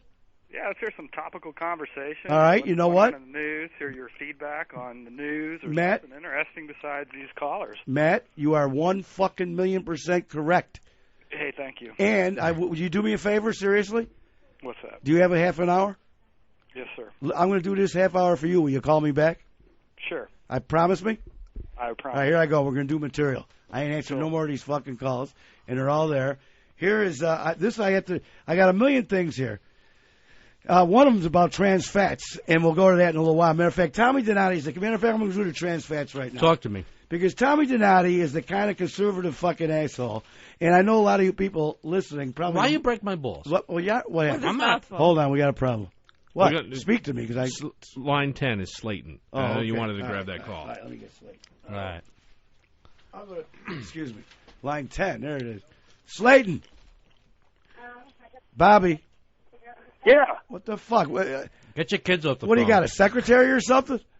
Are we on the radio? You're on the radio, ladies and gentlemen. Bobby. Radio? Yeah, but you're not very loud. Can you pot him up a little bit? I can. Bobby. Turn me up a little bit. Should I talk louder? Bobby Slayton, you can see him in the... That sounds okay, Wease. Am I okay? Am I on? Bobby Slayton, starring Dreamgirls, Mind of the Married Man, HBO. Can you hear me now? Yes. You can see Bobby in Dreamgirls. Yeah, I can't speak with him. Wease, Wease, you know what's so funny? I'm listening to you now, and I hear it going, the word asshole. I'm standing outside. I'm playing this comedy club, in Rochester, the Comics Cafe, and I'm standing outside, and I'm going, it's as cold as a witch's tit. I've never used that phrase. I don't talk like that. And I'm thinking, I'm going on the radio. You can't say that on regular radio. But the fact that we're on XM, cold as a witch's tit. In fact, you can say that. You don't say, mother hugger. You can actually talk and be free. How great is that? How great is satellite radio? Well, you said it, man. I've been fucking, and I just haven't said cunt yet. We'll get to it. We'll get to it. I mean, it sounds very moronic and stupid, and I got to get to some material from my boy out in Colorado. But Bobby Slayton will be in New York City next weekend. So people at the Gotham Comedy Club. You know what's great, though? First of all, let me thank you for all the people listening on satellite radio who don't really listen to the Wease show all the time, who don't get to hear you. This week in Rochester, New York, for people that don't know, the Brother Wease show, I want to thank you so much for helping me pack this comedy club, which is great. But at the same time, it's such a pleasure, and it's such an honest thing to be able to go on the radio and just be able to talk, not just to say fuck, and not just to say witches tit, but the fact you can actually talk like this, because radio sucks so much. And that's why the comedy clubs in America is the last bastion of free speech in America today. Because you can't say anything now. People get so uptight about absolutely nothing. And it's just a pleasure to be able to come to the show and actually say this. How are you? Good. Let me just tell people one more time, because I'm so paranoid about no material. But Bobby Slayton will be at the Gotham Comedy Club in New York City. I didn't call you to plug my show, even though go to BobbySlayton.com and buy my new CD. That's not the point. The point, which, by the way, XM Radio, Joe Haas, who produced my CD and produced it, actually booked comics for XM Radio. So those guys have been great to me. And it's so funny, when XM started, people say to me, they used to say to me, hey, they play you on XM all the time, and they go, yeah, great. Like, the checks are rolling in. Who cares? But I'll tell you something right now. All the TV shows I've done over the years and all the movies, nothing has helped me more than XM. Because people come to my shows now, hey, we heard you on XM. It's just been great for me. And I think it's really fucking cool. XM Radio keeping Bobby in cocaine for the last 2 years. There you go. At least it says it's been fucking good to me. Bobby, tell everybody at the Comics Cafe we love them. We got to screw. What's that? I got to go. Why do you have to go? Why do I have to go? Well, we've got a bank of calls, and we got stuff we got to get to, and we just have to. Bobby, I love you. I'll promote the thing. I got to run because I got a guy here. Yeah, what's he saying? And I really feel bad for how I'm doing this. Right. Billy from Indiana, I think. Are you from Indiana, Billy? Yeah. Go ahead. What do you think about George Bush? I hate him. Do you? You knew that when I said I was. Did I say I was a liberal, or I say something bad about? No, I don't think you said it yet. No, I said something bad about conservatives, and he picked up on it. Am I right? Yeah. Am I right there, Billy? Yeah, you're right. You caught it. There's so much right-wing and conservative radio all over that guys like Billy got a lot of information from there, and he has drank the Kool-Aid, and, he wants to win a war so he can get a W and everything else. No, I just want to know what you think. I'm an independent. Like Bill O'Reilly's an independent. But what do I think? Well, ask me a specific question. I'll give you an answer. Well, how do you think the war is going? Well, do you think there's an end in sight ever? Well, no. I mean, there's no end in sight in terrorism, because to have a war on terrorism in the first place is the silliest bunch of bullshit in the world, because you can't have a war on terrorism. Terrorism will be there forever. If you want to talk to people who are experts about terrorism, you talk to the Israelis who have been fighting terrorists forever and will continue to fight them forever. There's no winning. Yeah, they've been fighting them forever. It's not going to happen. Right. Terrorism will. Yeah. I mean, every time 18 different new Iraqis get killed and maimed, you're starting another terrorist growing up somewhere. You can do whatever you want. You can fight everything you want. They're gonna figure out a new way to get back at you. Amen.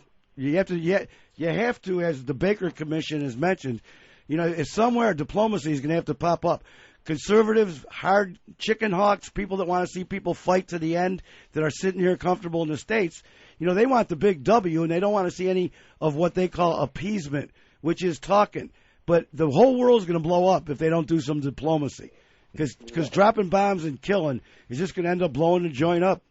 Yeah, it's not going to work. I don't know. I just wanted to hear your opinion on that. Well, good to talk to you, buddy. And I'm for gay marriage. Thank you. Thank you very much. Completely. That's it. Completely. Here's a guy, Russ from Pennsylvania. Russ, you there? Some sound like it died. Yeah. Oh, it's not. I didn't even catch it. No, you can click on them. Well, something's wrong here. Click them. I'm trying to click them. Nothing. Russ, you there? Yeah, hello. What's up, Russell? What's up, guys? Hey, I just heard about the terrorist deal. Actually, I called. Opie had touched on it, but he never said about your tour in Nam. That you finished your tour and you went back like a crazy bastard. Well, I don't want to look like some kind of hero. It wasn't exactly like that. I took 3 trips to Vietnam. I did a total of about a tour. Well, you see, back in the day, and I'm talking about the day now. This is ancient fucking history. But in Vietnam, the tour was 12 months, and you could do you could extend your duty. They called it of 6-month little blasts. So I did 18. I did a total of about 18. I did about 21 months because I got thrown out of Vietnam at the end. Myself and a really close friend right here from New York City, Andre Massa. But yeah, I was a paratrooper in 1902. Yeah, I was in the Airborne Brigade of the 1st Cavalry Division in Vietnam in 1966, and I was there 66, 67, and 68. My MOS is 11 Bravo. That's an infantryman. Then I was sent back to Fort Dix, New Jersey, to be a drill sergeant, but I went AWOL from that. There's lots of stories. I've actually got tape of me and a bunch of guys in Vietnam that sometimes we play on the radio in Rochester, like on Veterans Day and stuff. It's pretty cool shit. Old, crap talking guys who are high. I mean, it's not Army stuff. It's guys that are high in Vietnam. Hey, sick fuck, though. To get out of there and go back, man, I respect that. I respect what you did. You know, I read a lot about it. I'm only 38, so, you know. Well, I want to tell you again that I'm a little bit different than a lot of people. I did not do it for anybody, and I didn't do it to be any kind of hero. And believe me, man, nobody in Vietnam was keeping you safe from anything. It was just adventure. And in all honesty, this is something that'll sound kind of heroic.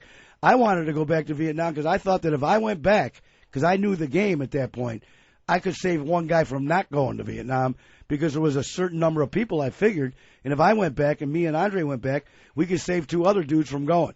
So we went back.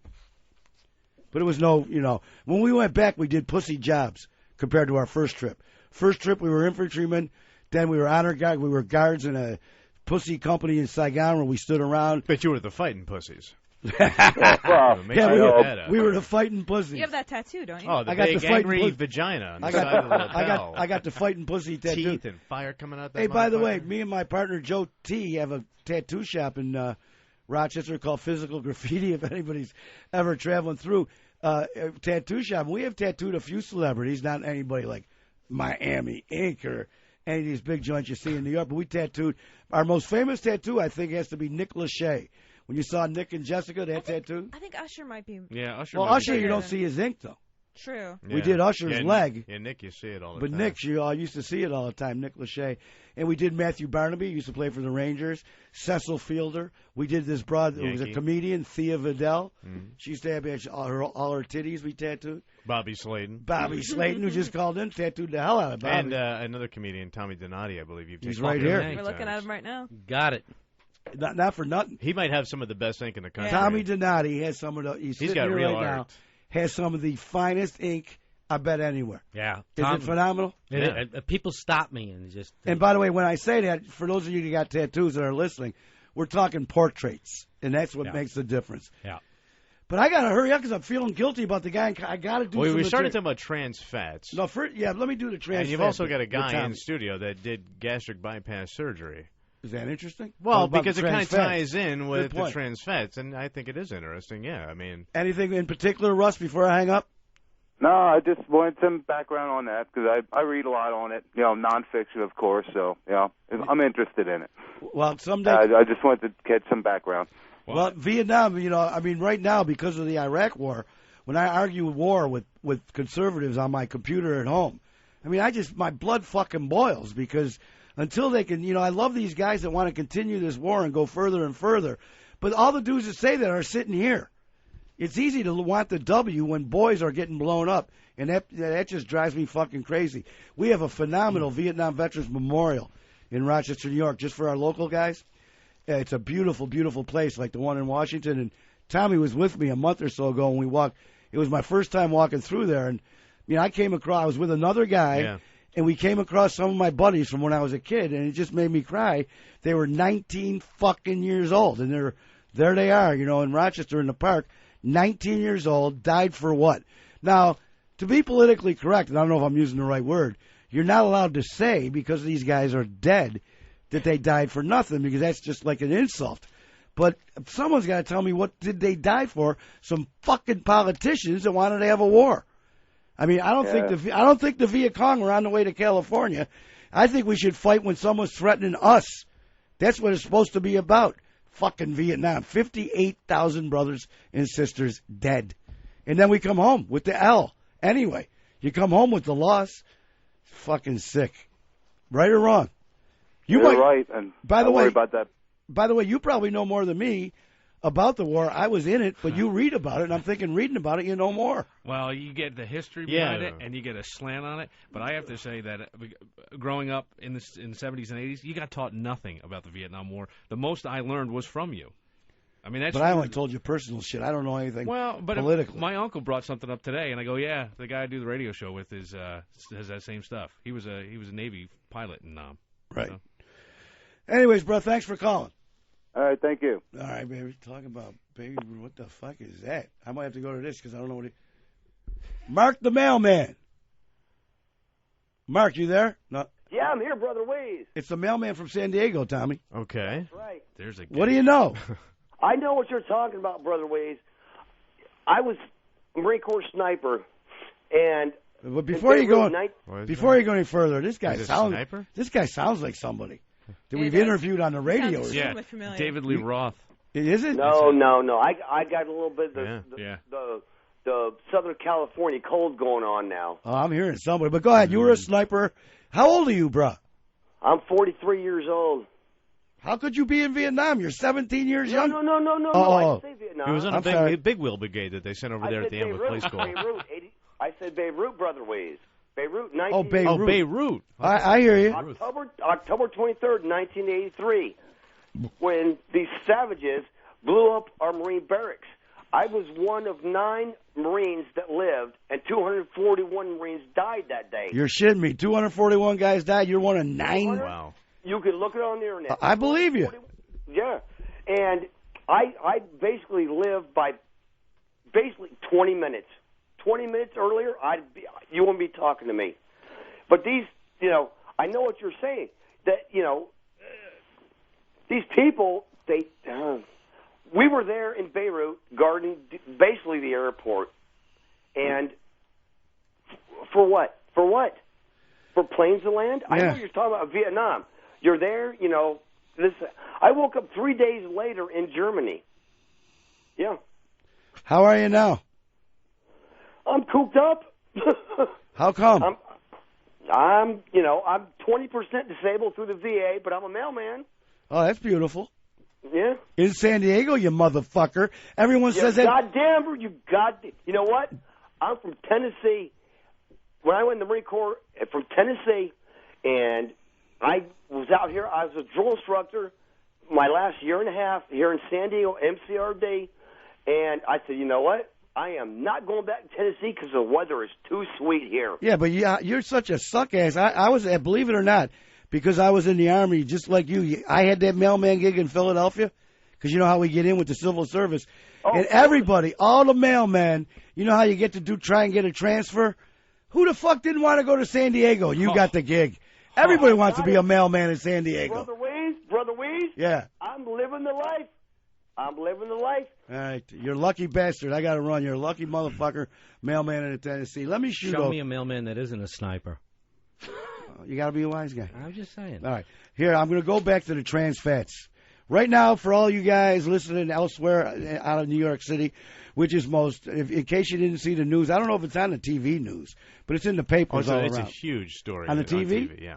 Well, what happened is that Mayor Bloomberg banned trans fats in restaurants in New York. Mm-hmm. Now, a lot of morons that don't understand shit, and I'm thinking Tommy's on the bandwagon, and you can be honest. You suck, you know Well, let's that? find out right now, though. If I'm wrong, like a moron. if I'm wrong, you, well, come out here. I don't know because he's got the diet thing going on, so he It might doesn't not. matter. Hold on. Okay. What do you think? Well, first of all, let me qualify why I called you that. Well, please, because I really Because like in to know. our conversations for the past 10 years or so, you come up as very conservative, right or wrong? 16 years. 16 years, you you fucking come up. believe that? No, and you look good, and you got great ink.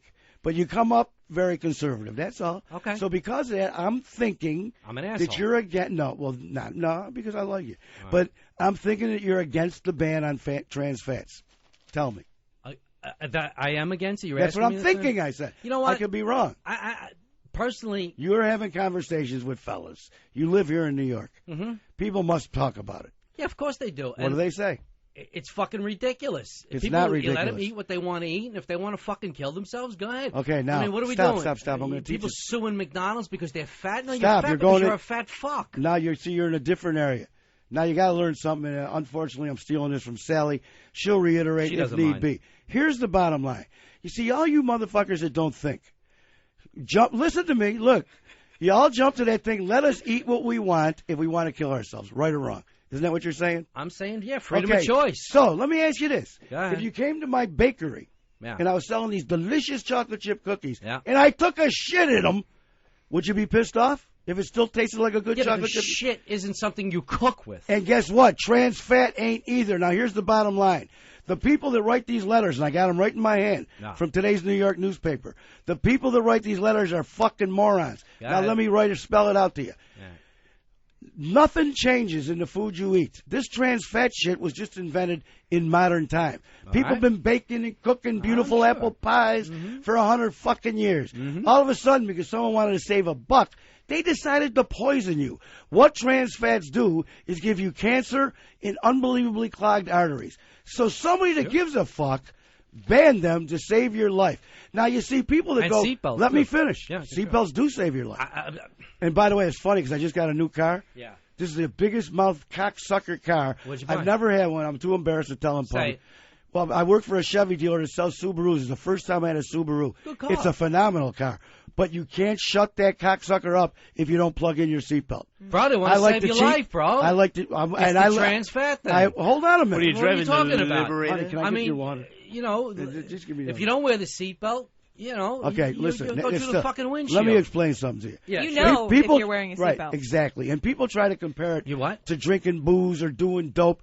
Those are No, choices. no. The trans fat thing. Here's the bottom line. I don't want to explain it too deep. The bottom line is it isn't a choice.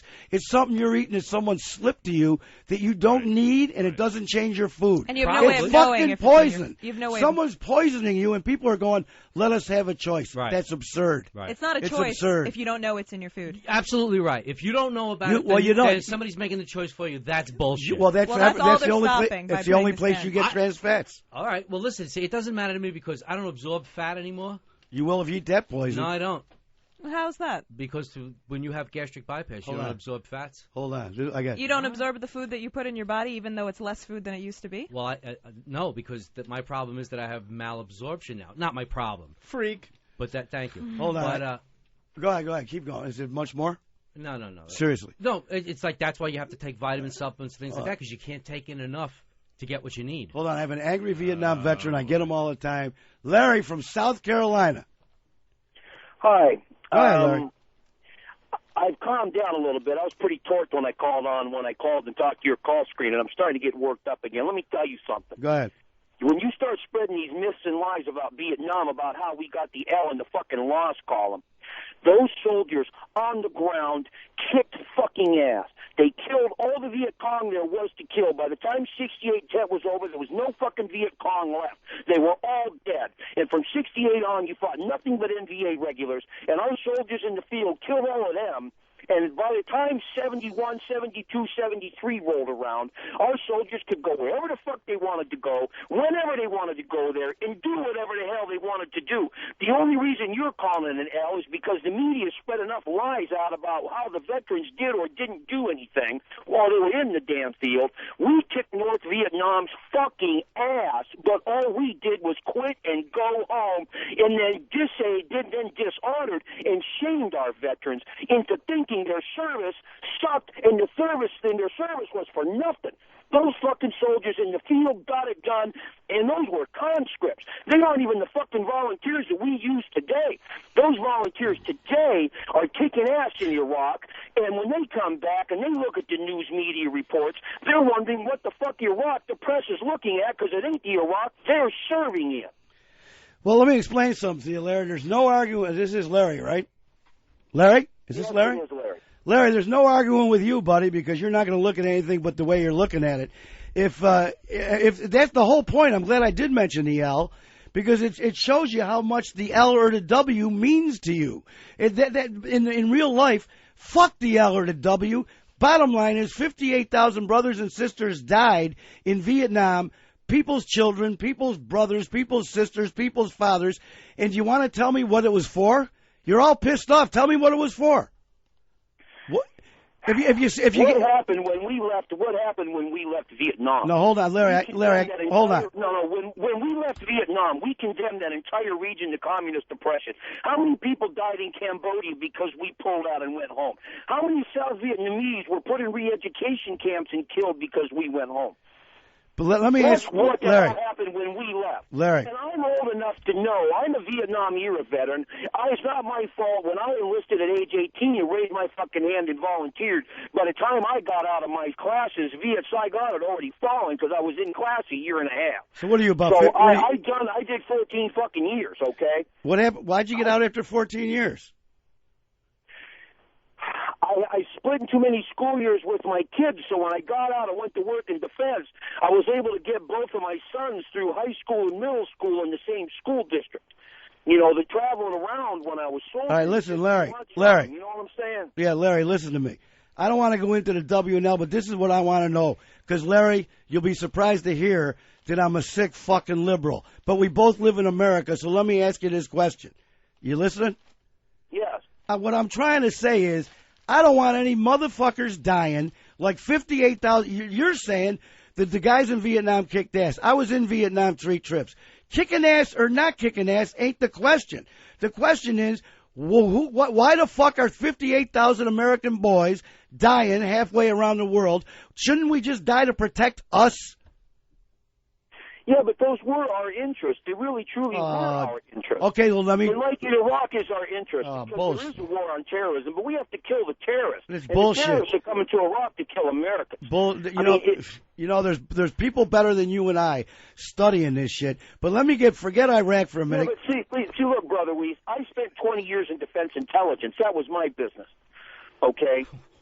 Those people want us dead. But they came to this country, and more people died on 9/11 than died in Pearl Harbor, and we're just supposed to fucking forget about it? Yeah, I'll tell you what, motherfucker. I'll tell you what.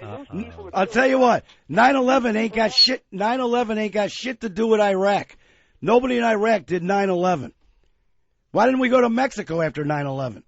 Yeah. Saddam cooperated with those. No, that's bull fucking shit, and you can read the 9/11 report. You want to believe all that shit that says you can go to war. I want you to answer me one question, and this is longer than those right-wing talk show hosts give you.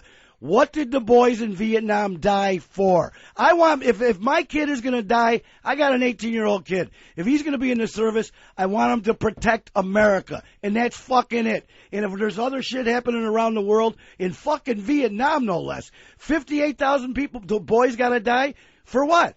Tell me, just give me that answer. Don't say we kicked ass. Why? Who in America, everybody in America always loves to say, thank a veteran for protecting our freedoms. We wouldn't be speaking English. It sounds great, but it ain't the truth. That ain't the truth. Vietnam's got a fucking thing to do with us speaking English. Does it? I understand what you're saying, Brother Wease, but look, soldiers fight and soldiers die. It's what they do. They don't always do it because they're happy for it. They do it because they volunteered or they were drafted to do it. You know why? Hold on. Pat him down again. Hold on. He's patted down. I just want him to be. I'm not hanging up on him. Soldiers join the Army for a great reason. Doesn't mean for some cocksucker's going to send you somewhere because he wants to. He's got to die because some guy said so. It's got to be for the right reason, and the defense of this country is what it should be. Go ahead, put him back. You there? Well, yes, I'm still here. Those guys died for the camaraderie of their brotherhood. Hey, I hear you. When you go there to fight, when you're in the bush and you're up to your ass, and just trying to live. You're not fighting for God or country or America or the Constitution. You're fighting for the guy on the left and the guy on the right. Larry, you're right on now. What you died for. You're right on now. What you live for. Okay, but the shame is that by telling those guys they lost, made them ashamed of their service and their sacrifice and dishonored them beyond any repair. Okay. Because their service was honorable. Okay. And they earned all those accolades. Listen, I have to. Okay, I'm going to hang up on the guy like Real Radio, but I will answer what he said.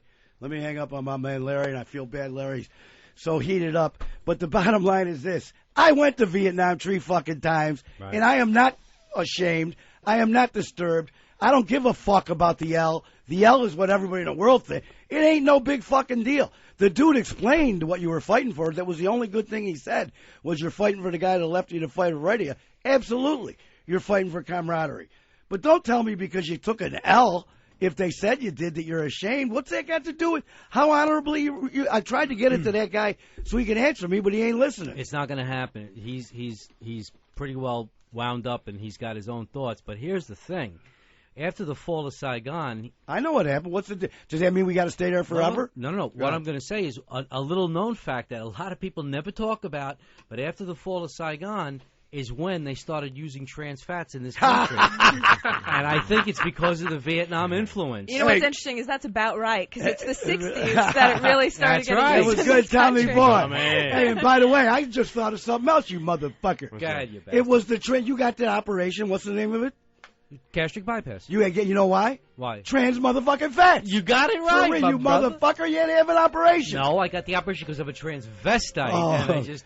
I'm sorry about all that shit on the Opie show. But that's good. It's good. And maybe, let me get this last dude and then we'll take a break. Iceberg. Yeah, go ahead. What's up, bud? Man, what the fuck, Iceberg? What's going on, Berg? Oh, man, I was just sitting there listening to the show, and I'm thinking, wait a minute. I'm only 30 years old. I read all of this in history books. And I'm thinking, okay, well, what did these guys over in Vietnam die for? And I'm wondering, didn't they die because a bunch of politicians... You got it, my brother. You got it. Thank you. You got it. A bunch of politicians You got in it. Congress had to have a pissing match. You got it. They had to have a fucking pissing match. You're telling it. To figure out... Testify. Well, who's controlling the country? Who's controlling things? But I feel bad for my man Larry. The guy that called up to beat the shit out of me is just, this guy is a soldier. And he ain't taking no losses. But, I mean, you got to look at things smartly and understand what... And when people are dying, I get pissed off. And you got to look at it the right way.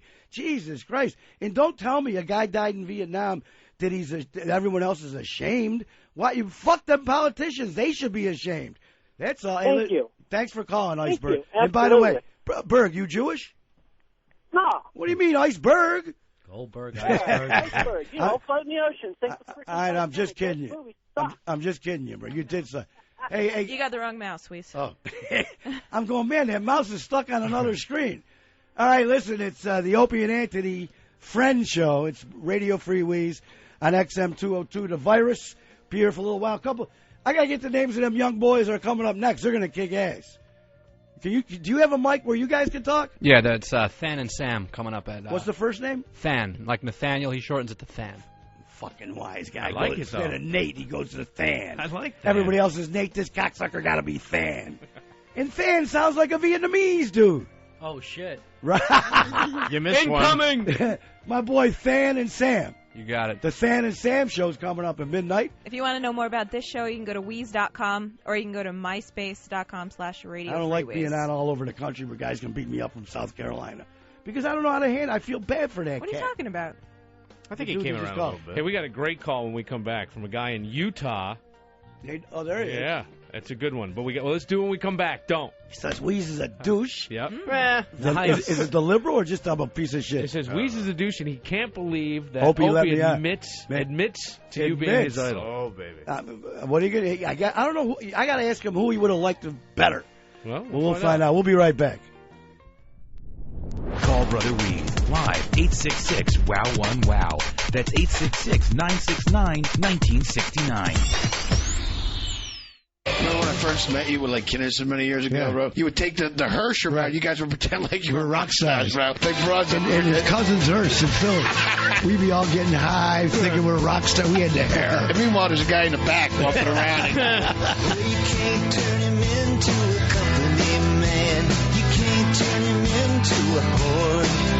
And the boys upstairs just don't understand anymore. Anytime a chubby broad gets made fun of, Tommy rises. Well, the top brass don't like him talking so much, and he won't play what they say to play. I do, and you love to watch me rise. What won't change?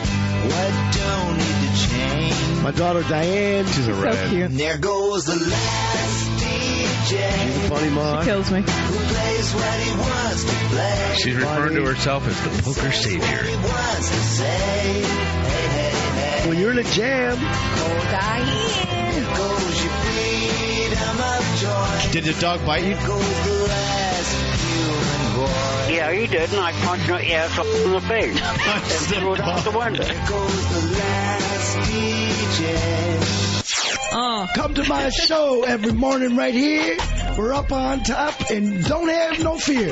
I'll bring my schmeck and I'll bring my schmoo. Come on down and make some schmee with your snoo. And there goes the last DJ. Rochester. Yeah, boss. Who plays what he wants to play. Look at you two doing much. You see that? Says what he wants to say. Hey, hey. That ain't money. That's a piece. That's Jack Bennett. Classic TV. Yeah. Freedom of choice. There goes the last human voice. That's Rochester. Yeah, boss. What do you want, boss? There goes the last DJ. Go get my shirt. Yeah, boss, you got it. It's coming up, That's man. what they did. Get my shirt. That's what. Jack Betty never looked at him and go get my Yes, shirt. he did. Rochester. Yeah, boss. Flag the tape. Hey, kids, it's Brother Wease, Tommy Muley, Sally Carpenter, my boy Moranimal, Tommy Donati on the side, and Brother Danny on the other side of the glass from the Opening Anthony Show. It's the virus.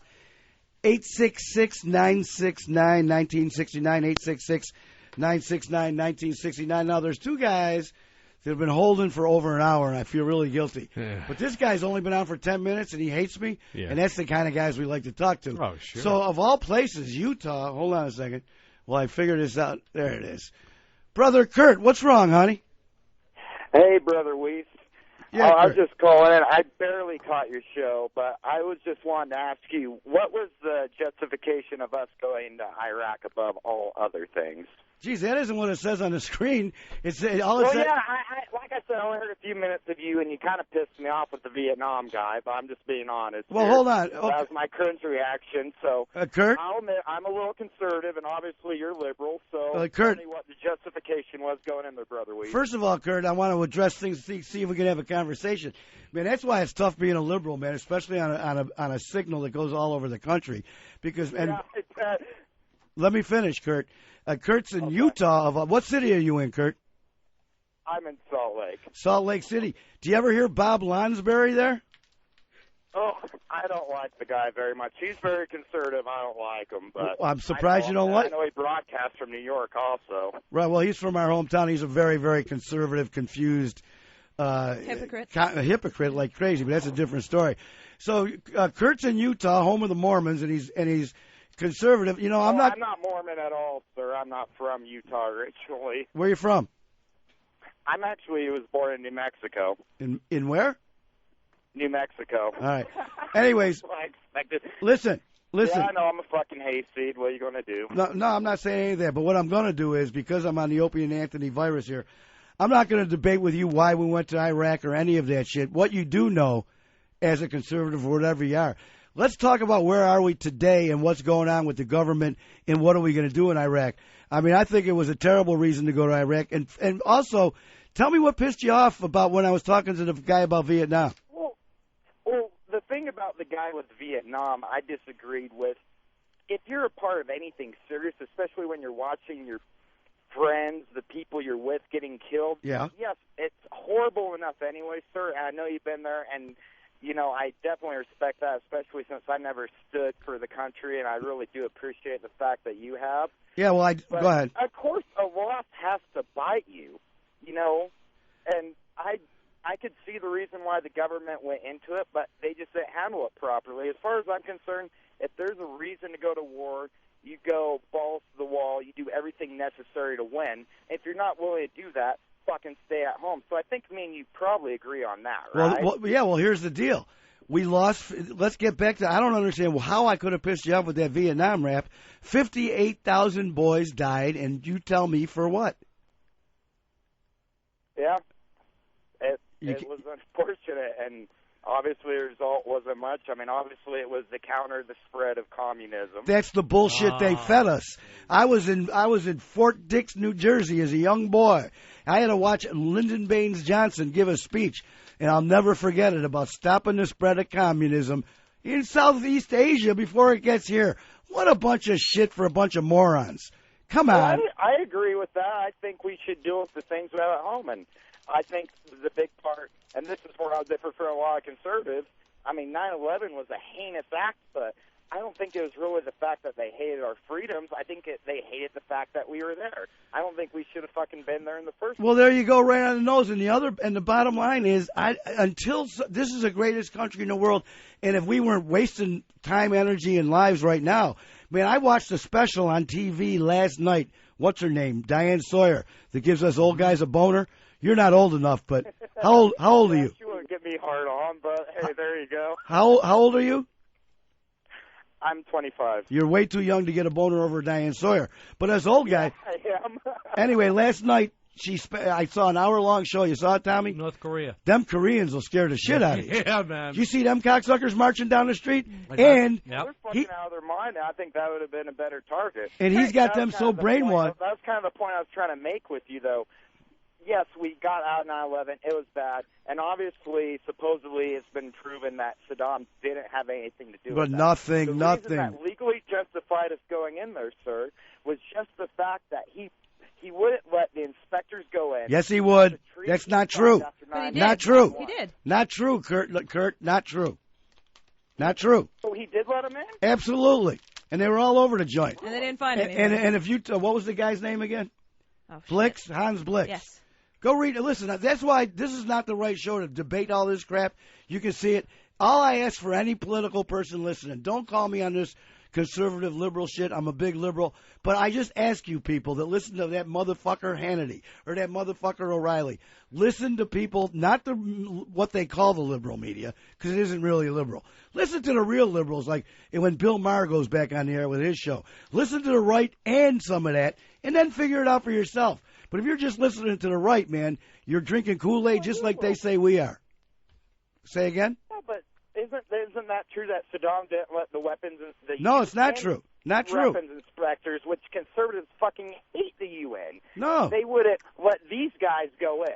They were in. I understand where I'm conservative because I admitted to it, but it's simply true, sir. It is not true.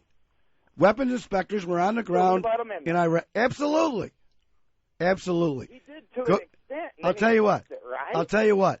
Go on your computer, which I know you have, and Google Hans Blix or any of those guys and see all they got to say, if you care. But what's the difference at this point? We're in the shit house. Oh, yeah, it's been handled disgracefully, and I'll absolutely agree with you that I am not satisfied with the results of Iraq as you are. And let me ask you this. Conservative. I agree with you there. But I got to go, and I love you anyway. I got to go, though, because I got to say, I got to talk dirty because people have to keep in mind, this is not people might think this is a political show, and we're not a political show. We just feel strongly like everybody who's calling feels strongly and are passionate about the things that we see. But we're not experts by any stretch. Steve, you there? Oh, Stevie. Hey. Yeah, Steve. How's it going, Wease? What's going on? By the way, that guy called me a douche. Yeah. And it was the worst radio we ever heard. Right. He didn't tell me that. Not a bit. It was just political. Son of a Hey, bitch. Wease. Yeah, Stevie. How's your hole? Family. There we go. That's it. Hey, how's your dick? Dictation machine. Oh, I'm sorry. I was waiting for him. You're supposed to know the rest of these bits. No, How's your I know. cunt? But dude, how's your cunt? It's like Tree station. 87. How's your dictation machine? How's your country radio station?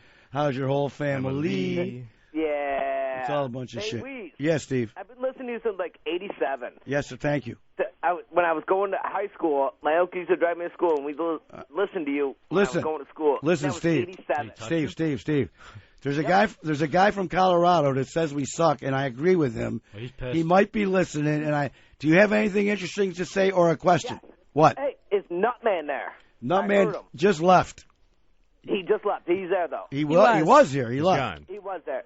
And where's Tommy? How come Tommy ain't I'm here. jumping in here all the time? Well, it's not the Tommy morning show. normally- Go ahead. Tommy normally jumps in all the time. It's Vietnam talk. I don't jump in much on political talk. Hey, here's a song we can't play. Here's a song we can't play. There you go. How's your whole family? I don't want to play this. It's too corny This is for a little Way yeah. quick.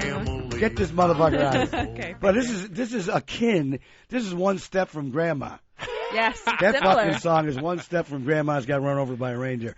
But I do love music, and I have a Saturday morning music show in Rochester where I play. Can you put track 1 on that CD I gave you? Yeah. Real quick. I think people listening will seriously don't turn it off right now. You're gonna. I guarantee you're gonna dig this tune. 866-969-1969.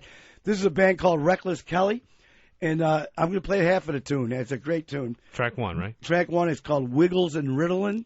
This is Reckless Kelly. Check this kind of shit out. All right, Reckless Kelly, kids, is something that I thought that most of the people listening might have never heard before. And if you did, good. And if you don't, look up Reckless Kelly on line number. Hold on a minute. Line number. This motherfucker, how's he? On line. That's fun. So fun saying motherfucker. That's the wrong line. Let me put this guy. I'm thinking that's hold. 1 second.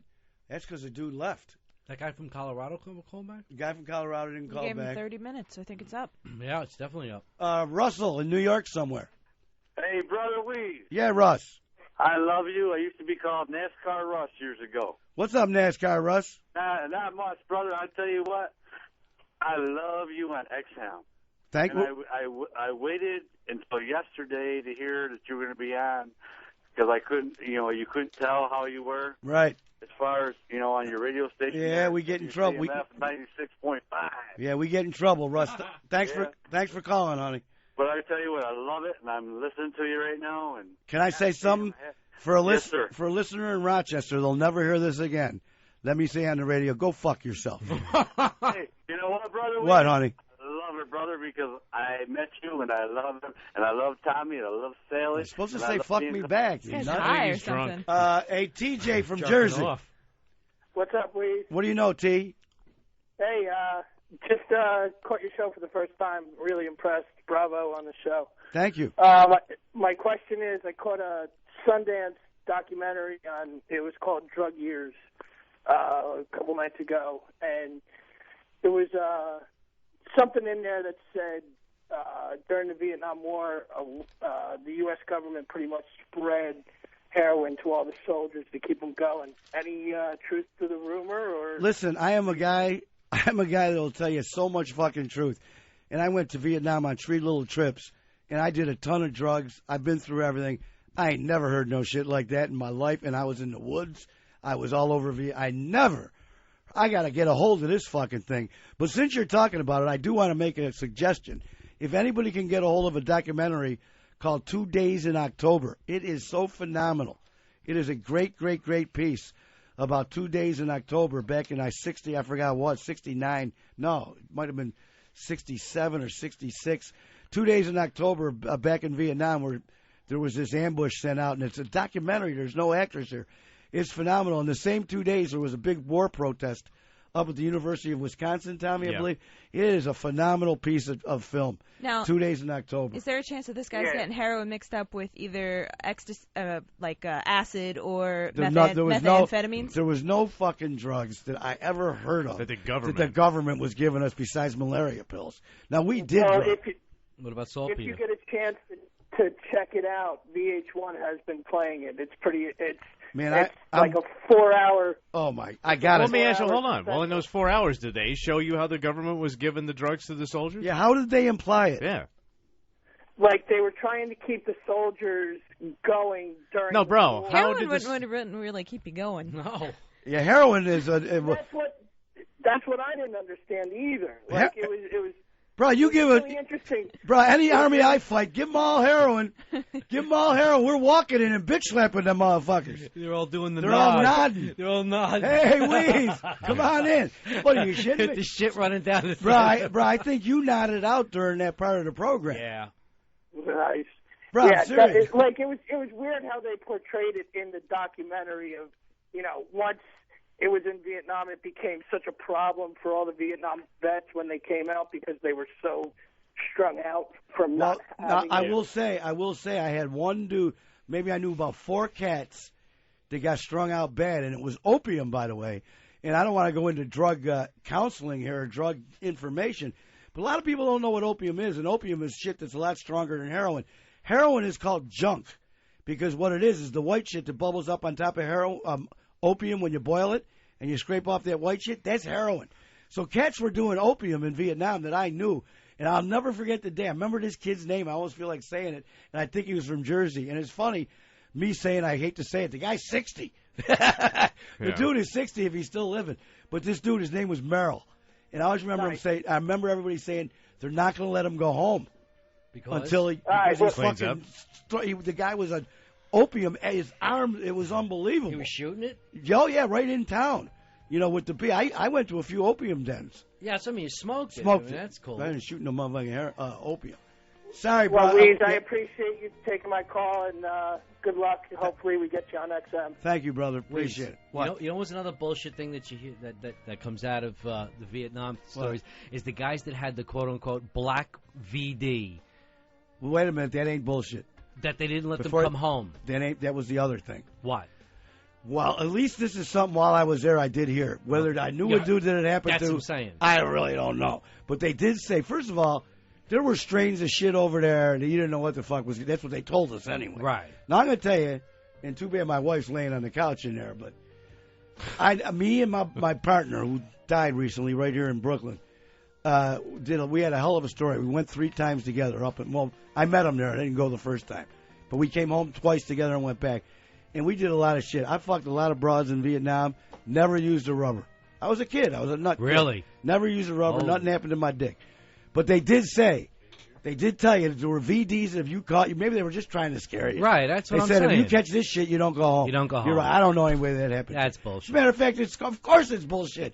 Now that we're adults, because we would have heard some cat couldn't come home. Right. He was one of them POWMIAs. Right, his cock just fell off. But I did see a dude get elephant dick.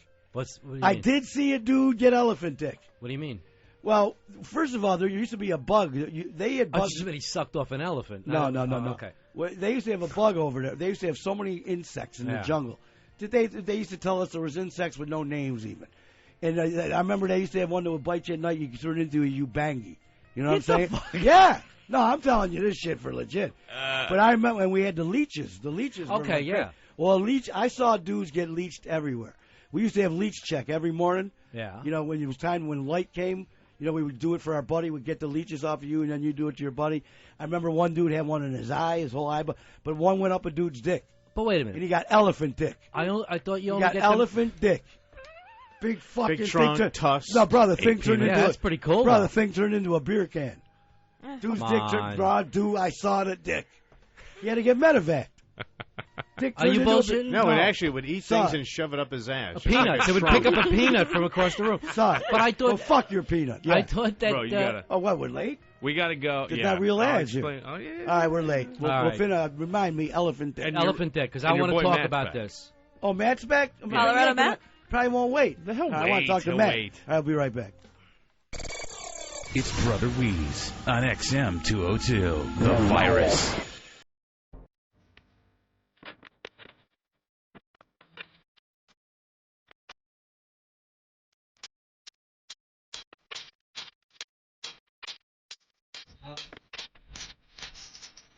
Push it, some sort of.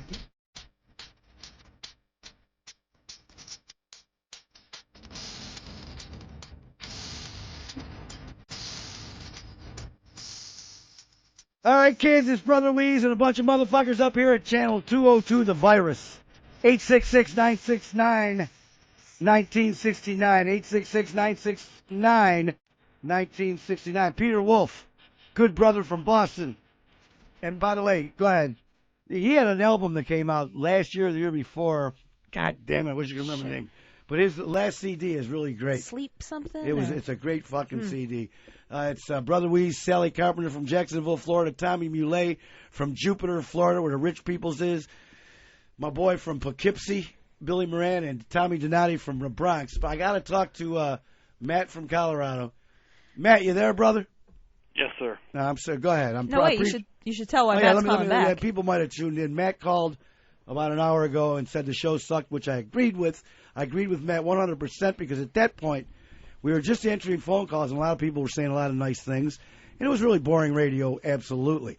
Matter of fact, Matt, I'm so bad at radio that when I see phone calls in front of my face, Matt, yeah, I feel bad not to see the pros, even though I've been doing this for 21 years. I never became a pro. But the real pros, them cats that are good at it on those talk shows, they can look at those phones for 2 hours and never answer one. I'm looking. There's a guy right now that's been waiting an hour and a half, and I haven't answered. Sucks to be him. I know, but I feel bad, but you were correct 100%, and I'm glad you called because at least I stopped answering the phone, except for people that wanted to motherfucker me. Okay. Yeah. Well, I'll tell you what, I gave you another hour. It did improve, but I don't know, man. It's just not topical enough for me. Talking about Vietnam. Well, hold on. We talked about Iraq. Well, let me. How about this? How about you bring up a fucking topic? If Iraq's not good, bring up a topic. What do you got? I don't know. What's your about Britney Spears? Now look at you. I mean, I don't want to laugh. I don't want to laugh at you or anything. I mean, the whole country is spit. I mean, that's for morons. Britney Spears. If you go to Wease, I mean, I'm sure you've seen it, right? Yeah. Oh yeah. Who hasn't? Right. Exactly. I mean, on my own website and every other guy's website. Why do you have to talk about it? You can look at it. Why do you have to talk about it? But, since you brought it up, I am going to talk about it with you because we had dinner tonight and my buddy's wife got in an argument with me. And this is what you're talking about, so I am going to talk about it. Right. She said, well, how does that make her a bad mother just because she showed her pussy? And I'm going, I think it makes her a bad mother, for crying out loud. This is the first celebrity in history who everybody in town saw her pussy on a benign night. Now, she brought up Pamela Anderson. That's a different thing. That was a sex tape. Here's a chick going out for the evening, and the whole world saw her fucking pussy and the scar, and it was disgusting. Tommy Donati true up. Yeah, so, and someday, someone's going to tell her 14-year-old kid, man, I saw your skanky mom's pussy and the hole you came through, about 2 weeks after you were born. What the fuck kind of mother you got? Well, and Pamela Anderson is a sex chick that was naked in Playboy, and you still never saw up inside of her. Britney Spears is the first person that, granted, part of her fame is due to her sexiness, but you never saw her naked, let alone her insides. I saw inside. That pussy was looking bad. But let me say this in defense of myself, Brother Matt. I've heard Opie and Anthony's show, and I've heard them go on for an hour on the same goddamn subject, and everyone loves them. Oh, believe me, they got their spots where I dislike them too, where they can just ramble on.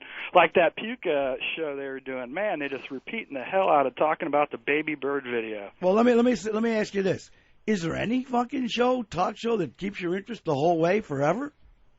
Yeah, that's a good point.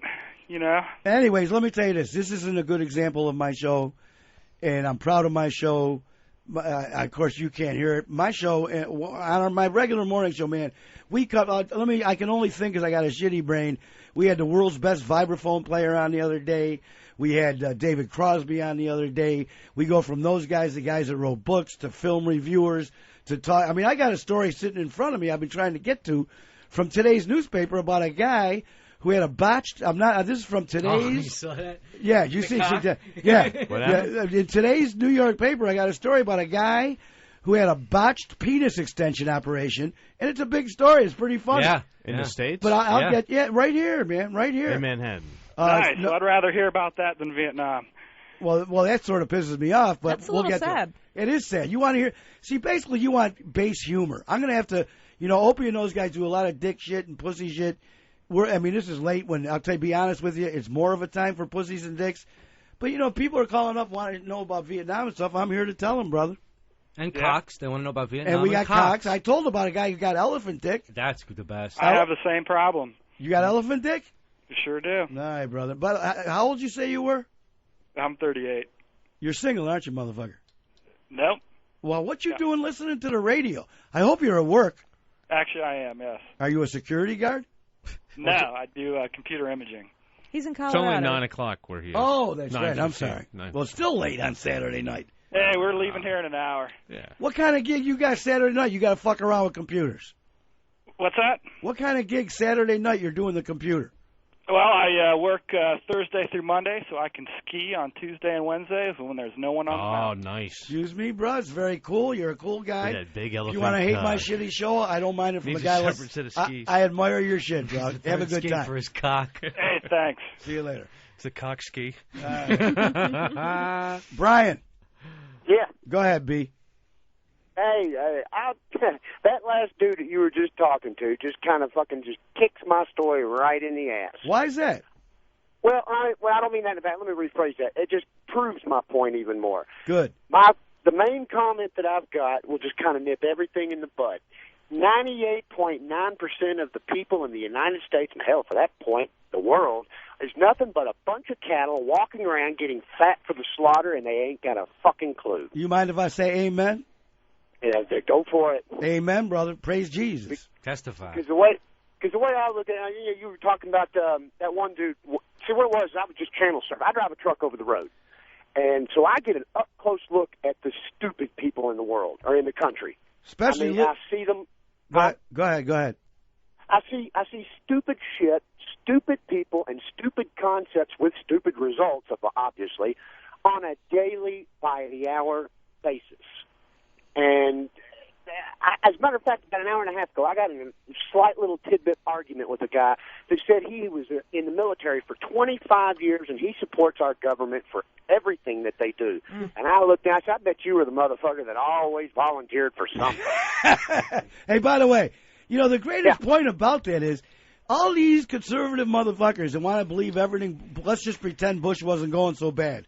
All those people that want to goose step to everything Bush says, they're the people that want to be like the places they're trying to save. If you want to listen to everything these cocksuckers say, move to Iraq, move to Iran, move to North Korea, and you'll.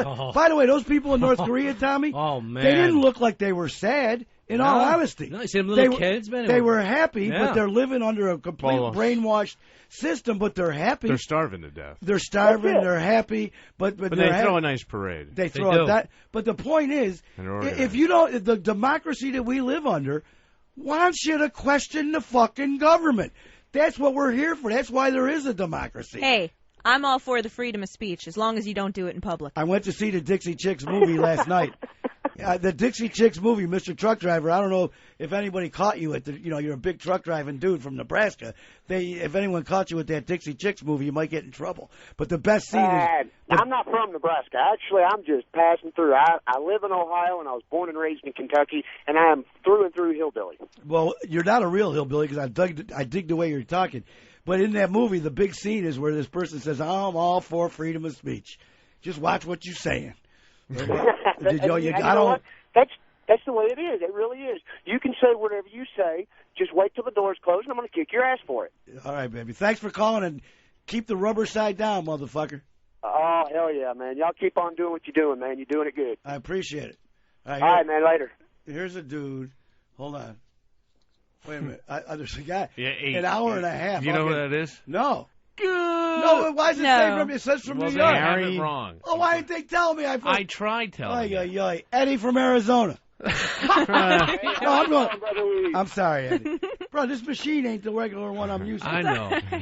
Eddie, what's up, brother?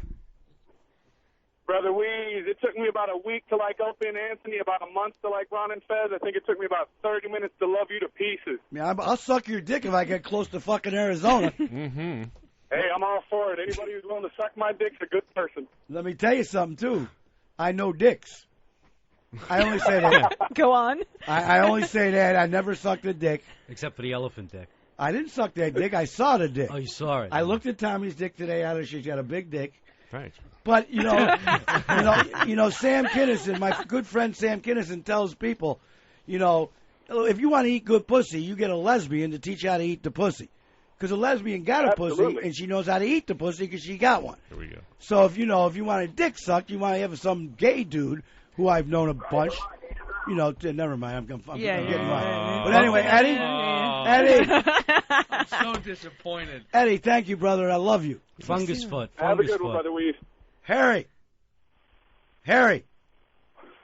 Brother man, how are you? Oh, my goodness. All right, ladies and gentlemen, this is Harry from Cary, North Carolina. Harry called our show a year or so ago. Actually, people that listen to this channel might know Harry because he's been on with Opie and Anthony. One time. Yeah, But anyways, yeah. Harry called our show, and it was a wrong number. And I answer phones unscreened and screened. And I answered Harry's unscreened, and it was the wrong number. And being a stupid radio dude, I played I did a bit on him. He ended up liking us, and now he calls regular. He even came up for my birthday party. Harry! I did, bro, man. How's your hammer hanging in the Big Apple? Oh, man, Harry, man, the Big Apple's calling for it. This city is the greatest city in the fucking world. Today, I mean, it's the Christmas time. Hotel rooms are $600. It's still sold out. There's so many fucking people you can't walk on the street, but I love every second of this city. I've heard some terrible crying about a $300 meal. Man, that's Tommy, that motherfucker Tommy. I never brought it up. You no, but with you made the bill out. I was trying to say what the joint was. Chinese joint. See, you can make a guy paranoid when you do that. Seriously, because we all did offer, and we don't want you to think like, you bring it up here in comes front Wease, got to carry the load again. in front of the people that you said, I got it. I do have it, and I was trying to do a piece on the radio Okay. about what it costs to eat at a Chinese motherfucker. Mm-hmm. And the guy in the truck asked him if he doesn't think that's amazing. But you might be sitting in the same seat that Britney Spears sat without her panties Big on. fucking deal. Hey, Harry, what? You want to cover my Sally, parking for $30? Sally, how are you? I'm great, Harry. Well, you're sounding good. Now, you know, honest to God, Wease, I know you would like somebody to do something other than kiss your ass. Yes, sir. But, you know, I can't wish you any bad ill, my friend, you know. Thank you, Harry. I'm just hanging in here loose. My old lady, you know, she told me again, she said, Harry, don't get drunk. Oh, you're drunk, Harry? Well, Wease, yeah, well, I'm having a good time, you know. Harry, I got to go, though, bro. I got to go. I love you. Honest to God, if you have a joke, tell it, do something. I got to get the fuck out of here because people are calling up saying I suck. Go ahead. I got a quick joke. Go ahead. This is a North Carolina joke. This is a North Carolina joke, okay? Yeah. All right. There was this old lady. She was having a tough sex life with her husband. And so she asked some of her friends, she said, what can I do to enhance my sex life? They said, well, what we do is we exercise and we learn to throw our legs over our shoulders. So she said, well, that's exactly what I'll do. So she jumped in the bed, Wease. She threw one leg over the right shoulder. Oh, Jesus one Christ. leg over the other shoulder. Oh, Jesus. Quick joke. That's how they tell them in Carolina. They make the joke fucking longer. What All happened right, at the? Just tell us what happened at the end, Harry. Quick, please. Okay. At the end, what happened is the husband said, honey, have you seen my glasses? And about that time, she said, come here. So she tumbled over Wease with her legs over her shoulders, and her husband came in and said, honey, put your glasses on and comb your hair. You look like an asshole. Thank you. Oy. Oy. Oy. You knew it, but it's your fault, Wease. It is your fault. Well, listen, I got the call I've been waiting for, and look where it comes from. The call of the day? From Tennessee, the place. Hey, Dave from Tennessee. What's up, Dave? Hey, you know, check it out. I try to give you a chance right off the get-go. But, man, when you start spewing that liberal fucking bullshit, you're a hack. You're a fucking hack. That's why nobody's ever heard of you. You're a fucking one-market sensation for 21 years. I'm a what? No, not everybody fucking goose steps to the fucking right. There's a lot of shit I don't believe in. Pardon me? There's a lot of shit George Bush does that I don't believe in. You know, but will you tell me one thing where the Liberal Party, the Democratic Party, has taken us? Nowhere. Nancy Pelosi got into office. First thing she said, 12 hours and 23 minutes into her freaking being claimed for that position, whatever, she wants to raise taxes, and it says that we don't need to get out of Iraq. We need to put more people in there.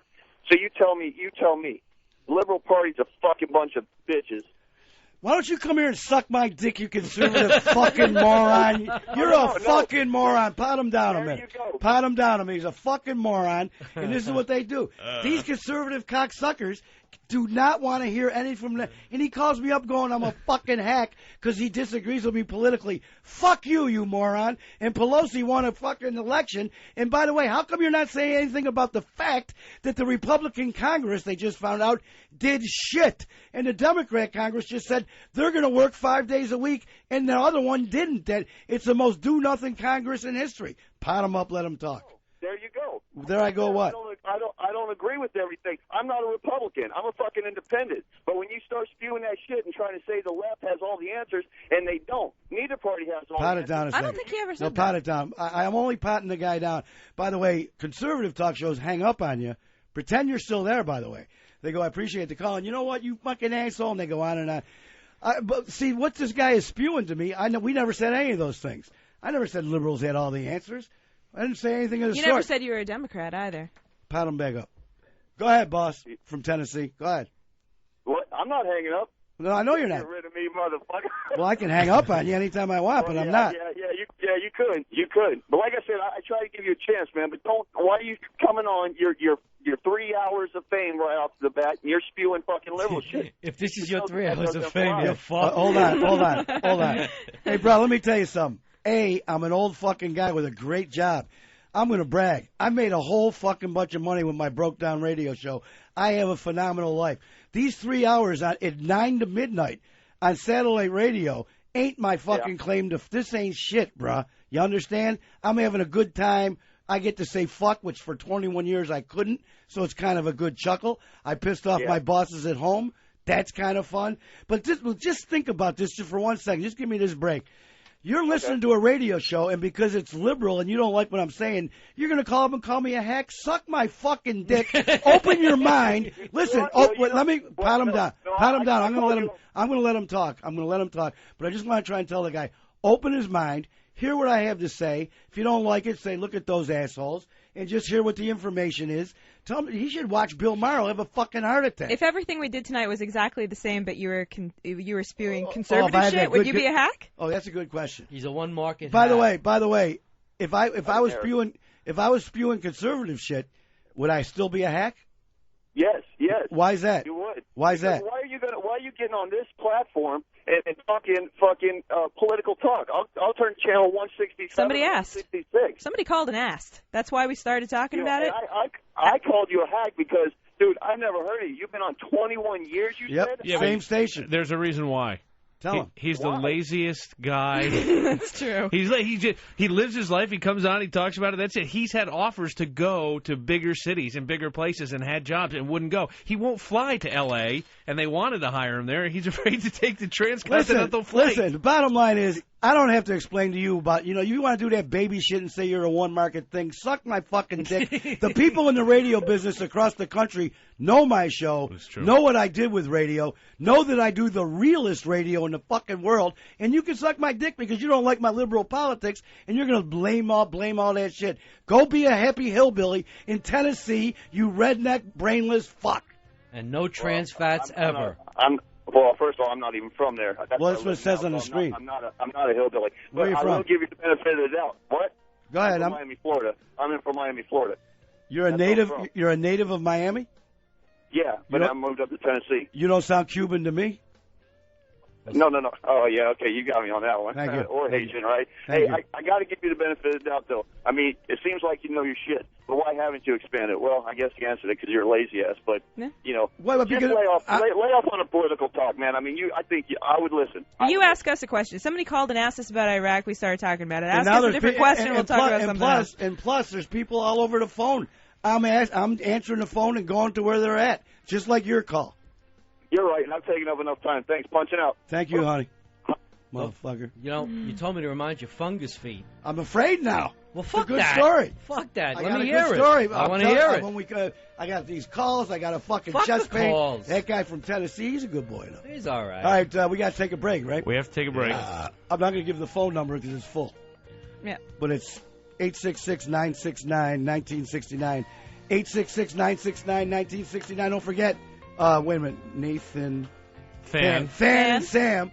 My boys Than and Sam are coming up at midnight. These motherfuckers, I guarantee you, will not talk politics, so stay on 202.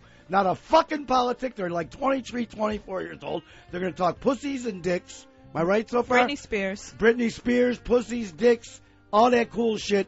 All this old man lame crap will be done at midnight. Got plenty of phone calls. Maybe a half a tune. We'll be right back. It's Brother Wease on XM 202. The Virus. fucking wrong with this? What would you guys speculate? Gay. Why? He's going through a divorce, but you'd go to gay first. I knew he would. That's why I asked. I'm serious. Fine. Brother Wease committed suicide today. No, you wouldn't go there. Well, you know I would go poker. Can't turn him into a company man. You can't turn him into a whore. And the boys upstairs just don't understand anymore. You call everybody honey. You thought the general was handsome. Well, the top brass don't like him talking so much, and he won't play what they say. Any guy that's not That guy fat, was handsome. Don't want to change. What don't need to change? Well, if you're not fat, dress well, and you have decent teeth, There goes the last DJ. you're handsome. Who plays what he wants to play. I'm sitting here. I see a handsome guy. Says what he wants to say. Hey, hey, hey. well, if hot guy walks in, I understand that your mind would go there. There goes your freedom of choice. There goes the last human voice. But regular dudes walk in here, and as long as they're not fugly, you comment on them being handsome. The guy's laying in the water with this friggin' whale, doing this petting each other thing. He said, "This is the biggest feeling of peace I've ever had." Now, I had heard that and would love to experience the feeling. You know, people say that if you go down and swim with the dolphins, it's supposed to be real therapeutic. It's about as at one with nature as you can get. I swam with a fat chick once, and I was that counts. really That counts. emotional. I was very, very peace. There goes the last DJ. Heard I had a nice set last night. Plays what he wants to play. After Mario's? And says what he wants to say. Hey, hey, hey. I had Jack and Ginger, which Tommy will tell you ain't good for you. There goes your freedom of choice. There goes the last human voice. Friggin' cannolis and chocolate cake and that mousse. There goes the last DJ. I had a few throw-up burps. I had to man it up. Did you make out with her after that? I was at the other end of the business at the time. Yeah. Oh, wait. So breath doesn't really matter when you're down there. You know what I'm saying? I'm telling you. You down there, that would have been. Bro, I'm telling you, it was so close in my life. It's Brother Wease on XM 202. Evening, kids. Saturday night in New York City can't be beat. It's about 20 minutes in front of midnight. At midnight, Fan and Sam coming on for their young asses. Going to have a good time. None of this bullshit. There's people waiting on the phone, talk about all kinds of things. But a couple of things. We flew into Manhattan yesterday from lovely Rochester, New York, on our favorite airline, JetBlue, where you get a TV in every seat. And it was tough getting a hotel room. And we were in these particular rooms where a guy squared us away. And Mo, you know I like my luxury. Wease is a man who likes the finer things. I like my luxury, and we showed up in we're in the Bowery. Where? Well, I don't want to tell you where because they were really nice to us. Oh, give and them it's a an plug. interesting. Well, this is one funky motherfucker. Yeah, huh? This is the funkiest hotel. All right. There's no tissues. There's no shampoo. We get in the joint, and Tommy's staying with myself and my wife. You're all together. I thought Really? they said it's suites. Yeah. They said there'd be like the pull-out couch. Right. In the living room. Now, I've seen even the low-end suites, the Homewood suites, all the Extended suites, stay. Extended stay. They're nice. Oh, yeah. But this is an old joint, in the Bowery, man. in New York. So we walk in the fucking room, and there's a futon, not a pulls-out couch. It's you bend it back. Yeah, that's it's what a a futon futon. does. That's Tommy's bed. Where every trucker has shot his load. You know one hooker's has been choked to death on this futon. As a matter of fact, her ghost, I think, was on top of me last night asking me. Pay no attention to the chalk marks on the floor. Exactly. Get out. So, I'm bitching, but these people were really nice to us. And Well, hold on. Let's talk about, I want to go work out. I go Yeah. down to the gym. Yeah. Everythzz's broken. The dumbbells don't work. But I'm telling you, all the exercise machines have like wires hanging down like nothing worked. It's almost like a junkyard. And I was going to go, hey, this doesn't work, but like, hey, this whole room doesn't work. And there's rules for the gym in there. Like, who the hell cares? Right. But if you're in a broke down band, it's a great place to stay. a lot of bands staying in the joints. A lot of bands stay. Their pictures are all up. A band of chicks from our hometowns, pictures up on the wall. May have been killed there. We don't know. You're right. It's how about? But here, no TV in the bedroom, Tommy. There's only one TV. No TV in the fucking bedroom. Tommy will tell you, doing comedy, we've all stayed in the shittiest places. This is what this is. And there's always been at least a fucking TV. Well, there's a TV in the little Right. living room thing, but not in the bedroom. No, the bedroom only has my bed. Yeah. And the room ain't big enough for a bureau, so it's just the bed. No, not even a Bible, right? They give you a Mad No magazine. Bible. No. What's the No point? tissue, no shampoo, But nice people. What's interesting about you is in the same show, when you're talking about being in Vietnam with leeches in your dick, you can still complain about this hotel room. Goddamn right. It was 40 years ago. Thank you. Yeah. Thank you. It's a whole other dude. His It's almost cock like isn't up to it now. But it's like you're talking about a whole other guy. It is a whole other Yeah. guy. It ain't this You guy. know, who isn't different after 40 years? You need to channel that guy to get through the next couple of Oh, nights. no, we started to enjoy the joint. It kind of grows on you, though. I got to know what they're charging tonight. It's a deuce. That's cheap. That What's is going very on now? cheap, man. It's a deuce a night, and it is a little sweet. And I did I went to Whole Foods last night. Yeah. Caught me some of the most delicious macaroni and cheese, which I brought back, and some Brussels sprouts, the kind they fry up. Yeah. And today Doreen and I had some delish pizza from Ray's. Oh, Ray's, yeah. Ray's and brought original back. Ray's. And I put some in the oven even, so All right. But it's just and it's in the Bowery, bro. I'm telling you, you walk out of the hotel, and either way you go, it's all refrigeration company. Oh, okay, yeah. People selling Restaurant supplies. Restaurant supplies. Right, that's Restaurant Row, Yeah. yeah. it ain't like you're near anything. I had Right. to take a few block walk to cop a newspaper. Wow. I'm But- proud of you, though. I really thought that you were going to bail out and spend the $700 to get a nicer room. The wife. Well, I came home last night, and I thought, because I came home late, I thought they bailed on me. Did you really? Yeah, because I came in, it was really quiet, and they're always talking and stuff, and he's snoring. I'm figuring he's going to be up taking a whiz, but the door was shut. They had put out the sheets and stuff on that cruddy-ass futon, Oh. but I didn't hear anything. I go, those motherfuckers hauled ass on me and left me here alone. They left me in the room with a trucker. Yeah. He's going to jerk off on me. Brother Keith, Hey, how's it going, Brother Wease? where you calling from, Keith? I'm calling from Red Deer, Alberta. Alberta. Jesus you Christ. go. Wow. I never spoke to anybody from Western Canada. Oh, yeah, right on. What's going on? Just wanted to call, let you know that your gospel's making it away all the way up here. Yeah, you're speaking to the pulpit here. I totally agree with everything you're saying. Because you're one of them Fuck commie. anybody that has got a problem with you talking about Vietnam. I think it's top-notch radio. You get a little bit of politics. You get a little bit of humor, and I know why Opie talks so much hype about you. Thank you, Brother Keith. This is where Just am I? want to say, Elo better sign you cocksuckers, or else I'm going to come down there and kick them in the cunt. Help me out. Help me out, Keith. Keith doesn't Jesus even know how Christ. much we love Canada. Here's Eric from Texas. Eric, is that you in what town in Texas? Hey, it's Wichita Falls. Wichita Falls. Near, that's up near the Oklahoma border where they make missiles. Yeah, it's we're known for sex offender capital of Texas. You got that too. That sounds good. What's up, Eric? Well, see, I've been sleeping with my best friend's mother, and it's kind of an issue. Go ahead. It's I don't know how to deal with this. How old are you, sir? I'm 30. And so your best buddy's mother's a half 100, any? Is she 50?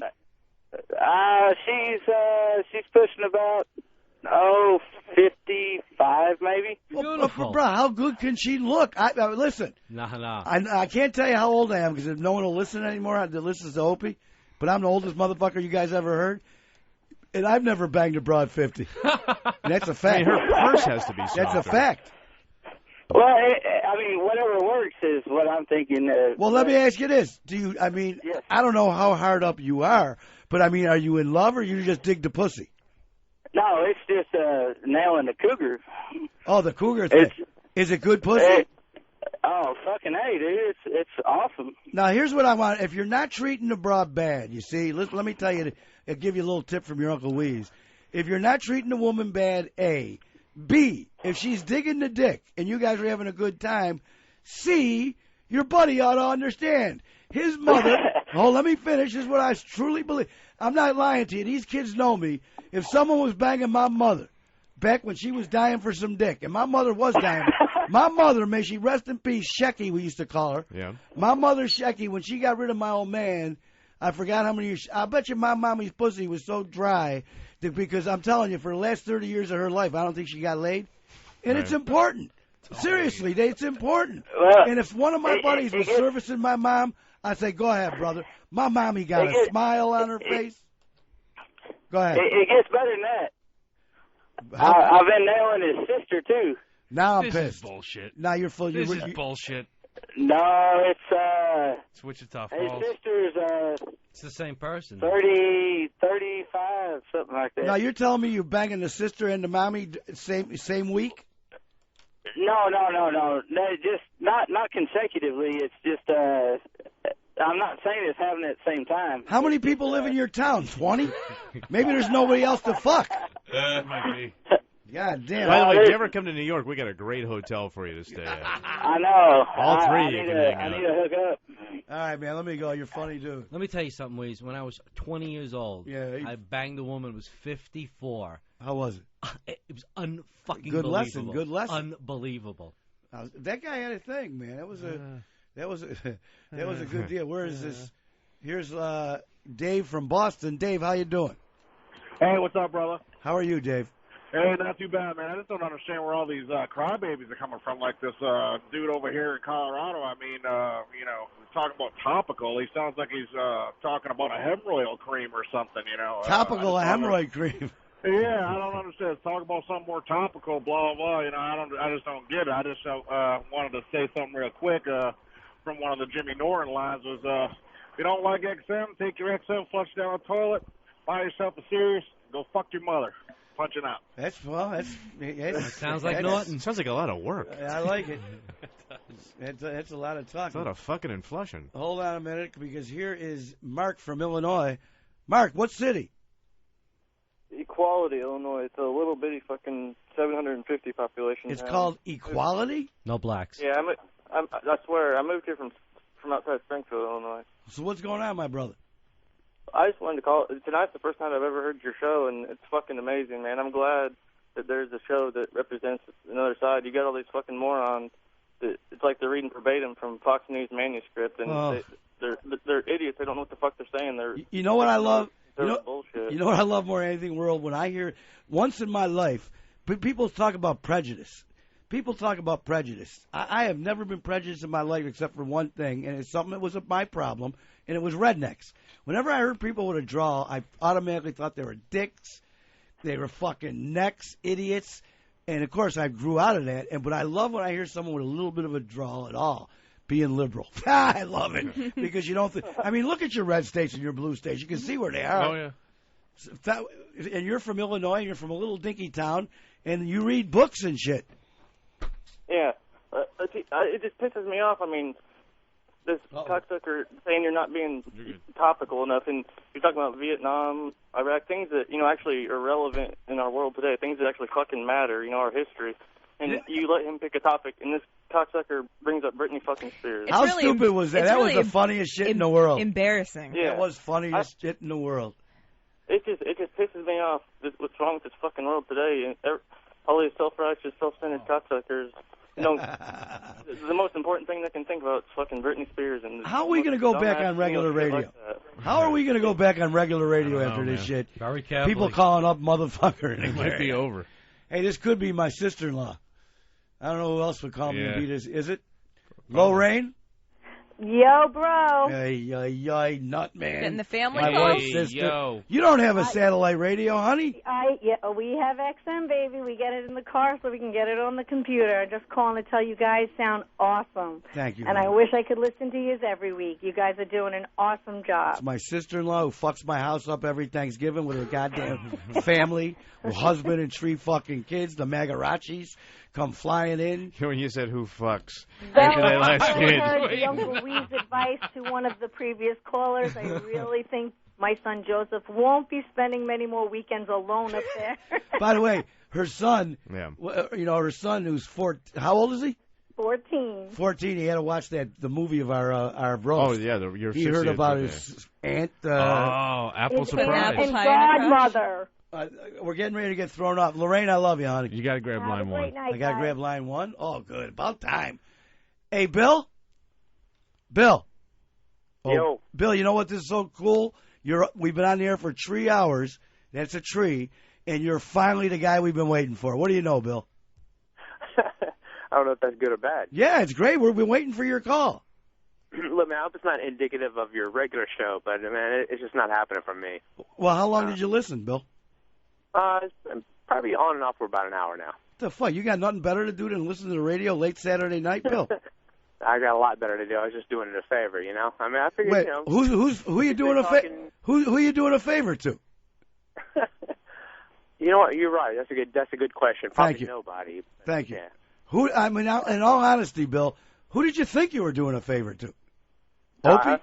Right. I stand corrected. I'm not doing a favor to anybody. I'm doing I guess a disservice to myself for listening this long. But it's just not a good show, man. It's just not good. Let me ask you this: can you give us some criticism? So, because I've been doing it for 21 years, and I always wonder from people, like, besides Opie and Anthony, tell me some shows that I can listen to that I can try to model myself after. Well, you gotta have some. What can we do between 9 and midnight? To give you career, obviously, if you're looking for career advice for somebody and you've been on the radio for 20 years, that's probably a bad career choice. No, the career choice has been great, buddy. You can't fuck with me there. I've made actually millions of dollars and have done unbelievably well in radio. But when someone calls me, well, let me finish. I'm going to let you talk. When somebody calls up and tells me that what I do sucks, I want to know what they think is good and what would make us better in their mind. If I knew something sucked, like a film or a piece of music, I might be able to tell why. What is it that sucks? That's a subjective statement you just said there, because whatever what one person thinks is great in music or film, the next I think is absolute trash. No, but that's not the point. I fully understand it's my opinion and not everybody else's. I'm just telling you, in my opinion, it's just not that good. Yeah, but you still haven't actually given your opinion. What you regularly go ahead. I'm sorry. You still haven't actually given your opinion as to why you don't like it. By the way, they're getting ready to kick us out, but this is what I love. I want to tell you why this fucking show is great. Are you listening? I'm listening. This show is great because it moved your fucking ass to the telephone. Let me tell you something. Shitty radio shows never move you to do anything. There's a million benign radio shows. When you get moved to the phone to call some guys to tell them they suck, that means they're great, because ask anybody that teaches radio. If it makes you move, my brother, it's good radio. As a matter of fact, if everybody listened and hated my guts but called, it'd be huge. Well, first, I hate your guts because I don't know you. I'm not saying that. I'm just saying the show itself sucks. Yeah, so but you got. I don't know you. I would never tell you suck because I don't know you. Oh, the show, but they're throwing us off, and I got to tell you this: your life's got to be miserable if you want to hurt somebody by calling them up and tell them they suck what they do. Fuck you. See ya. This concludes Saturday Night Virus. Hi, I'm Danny. I'm producing the weekend show here on XM 202, The Virus. I'd love to tell you about Bill Burr's show next week, Saturday, December 16th from 9 to midnight, but Bill hasn't called me back to tell me what the name of it is or what it's about. He mentioned stuff about cock rings and tushalingus, but I don't want to jump the gun. So stay tuned next Saturday, December 16th from 9 to midnight for the ass-licking cock rings and pre-cum show with your host, Bill Burr.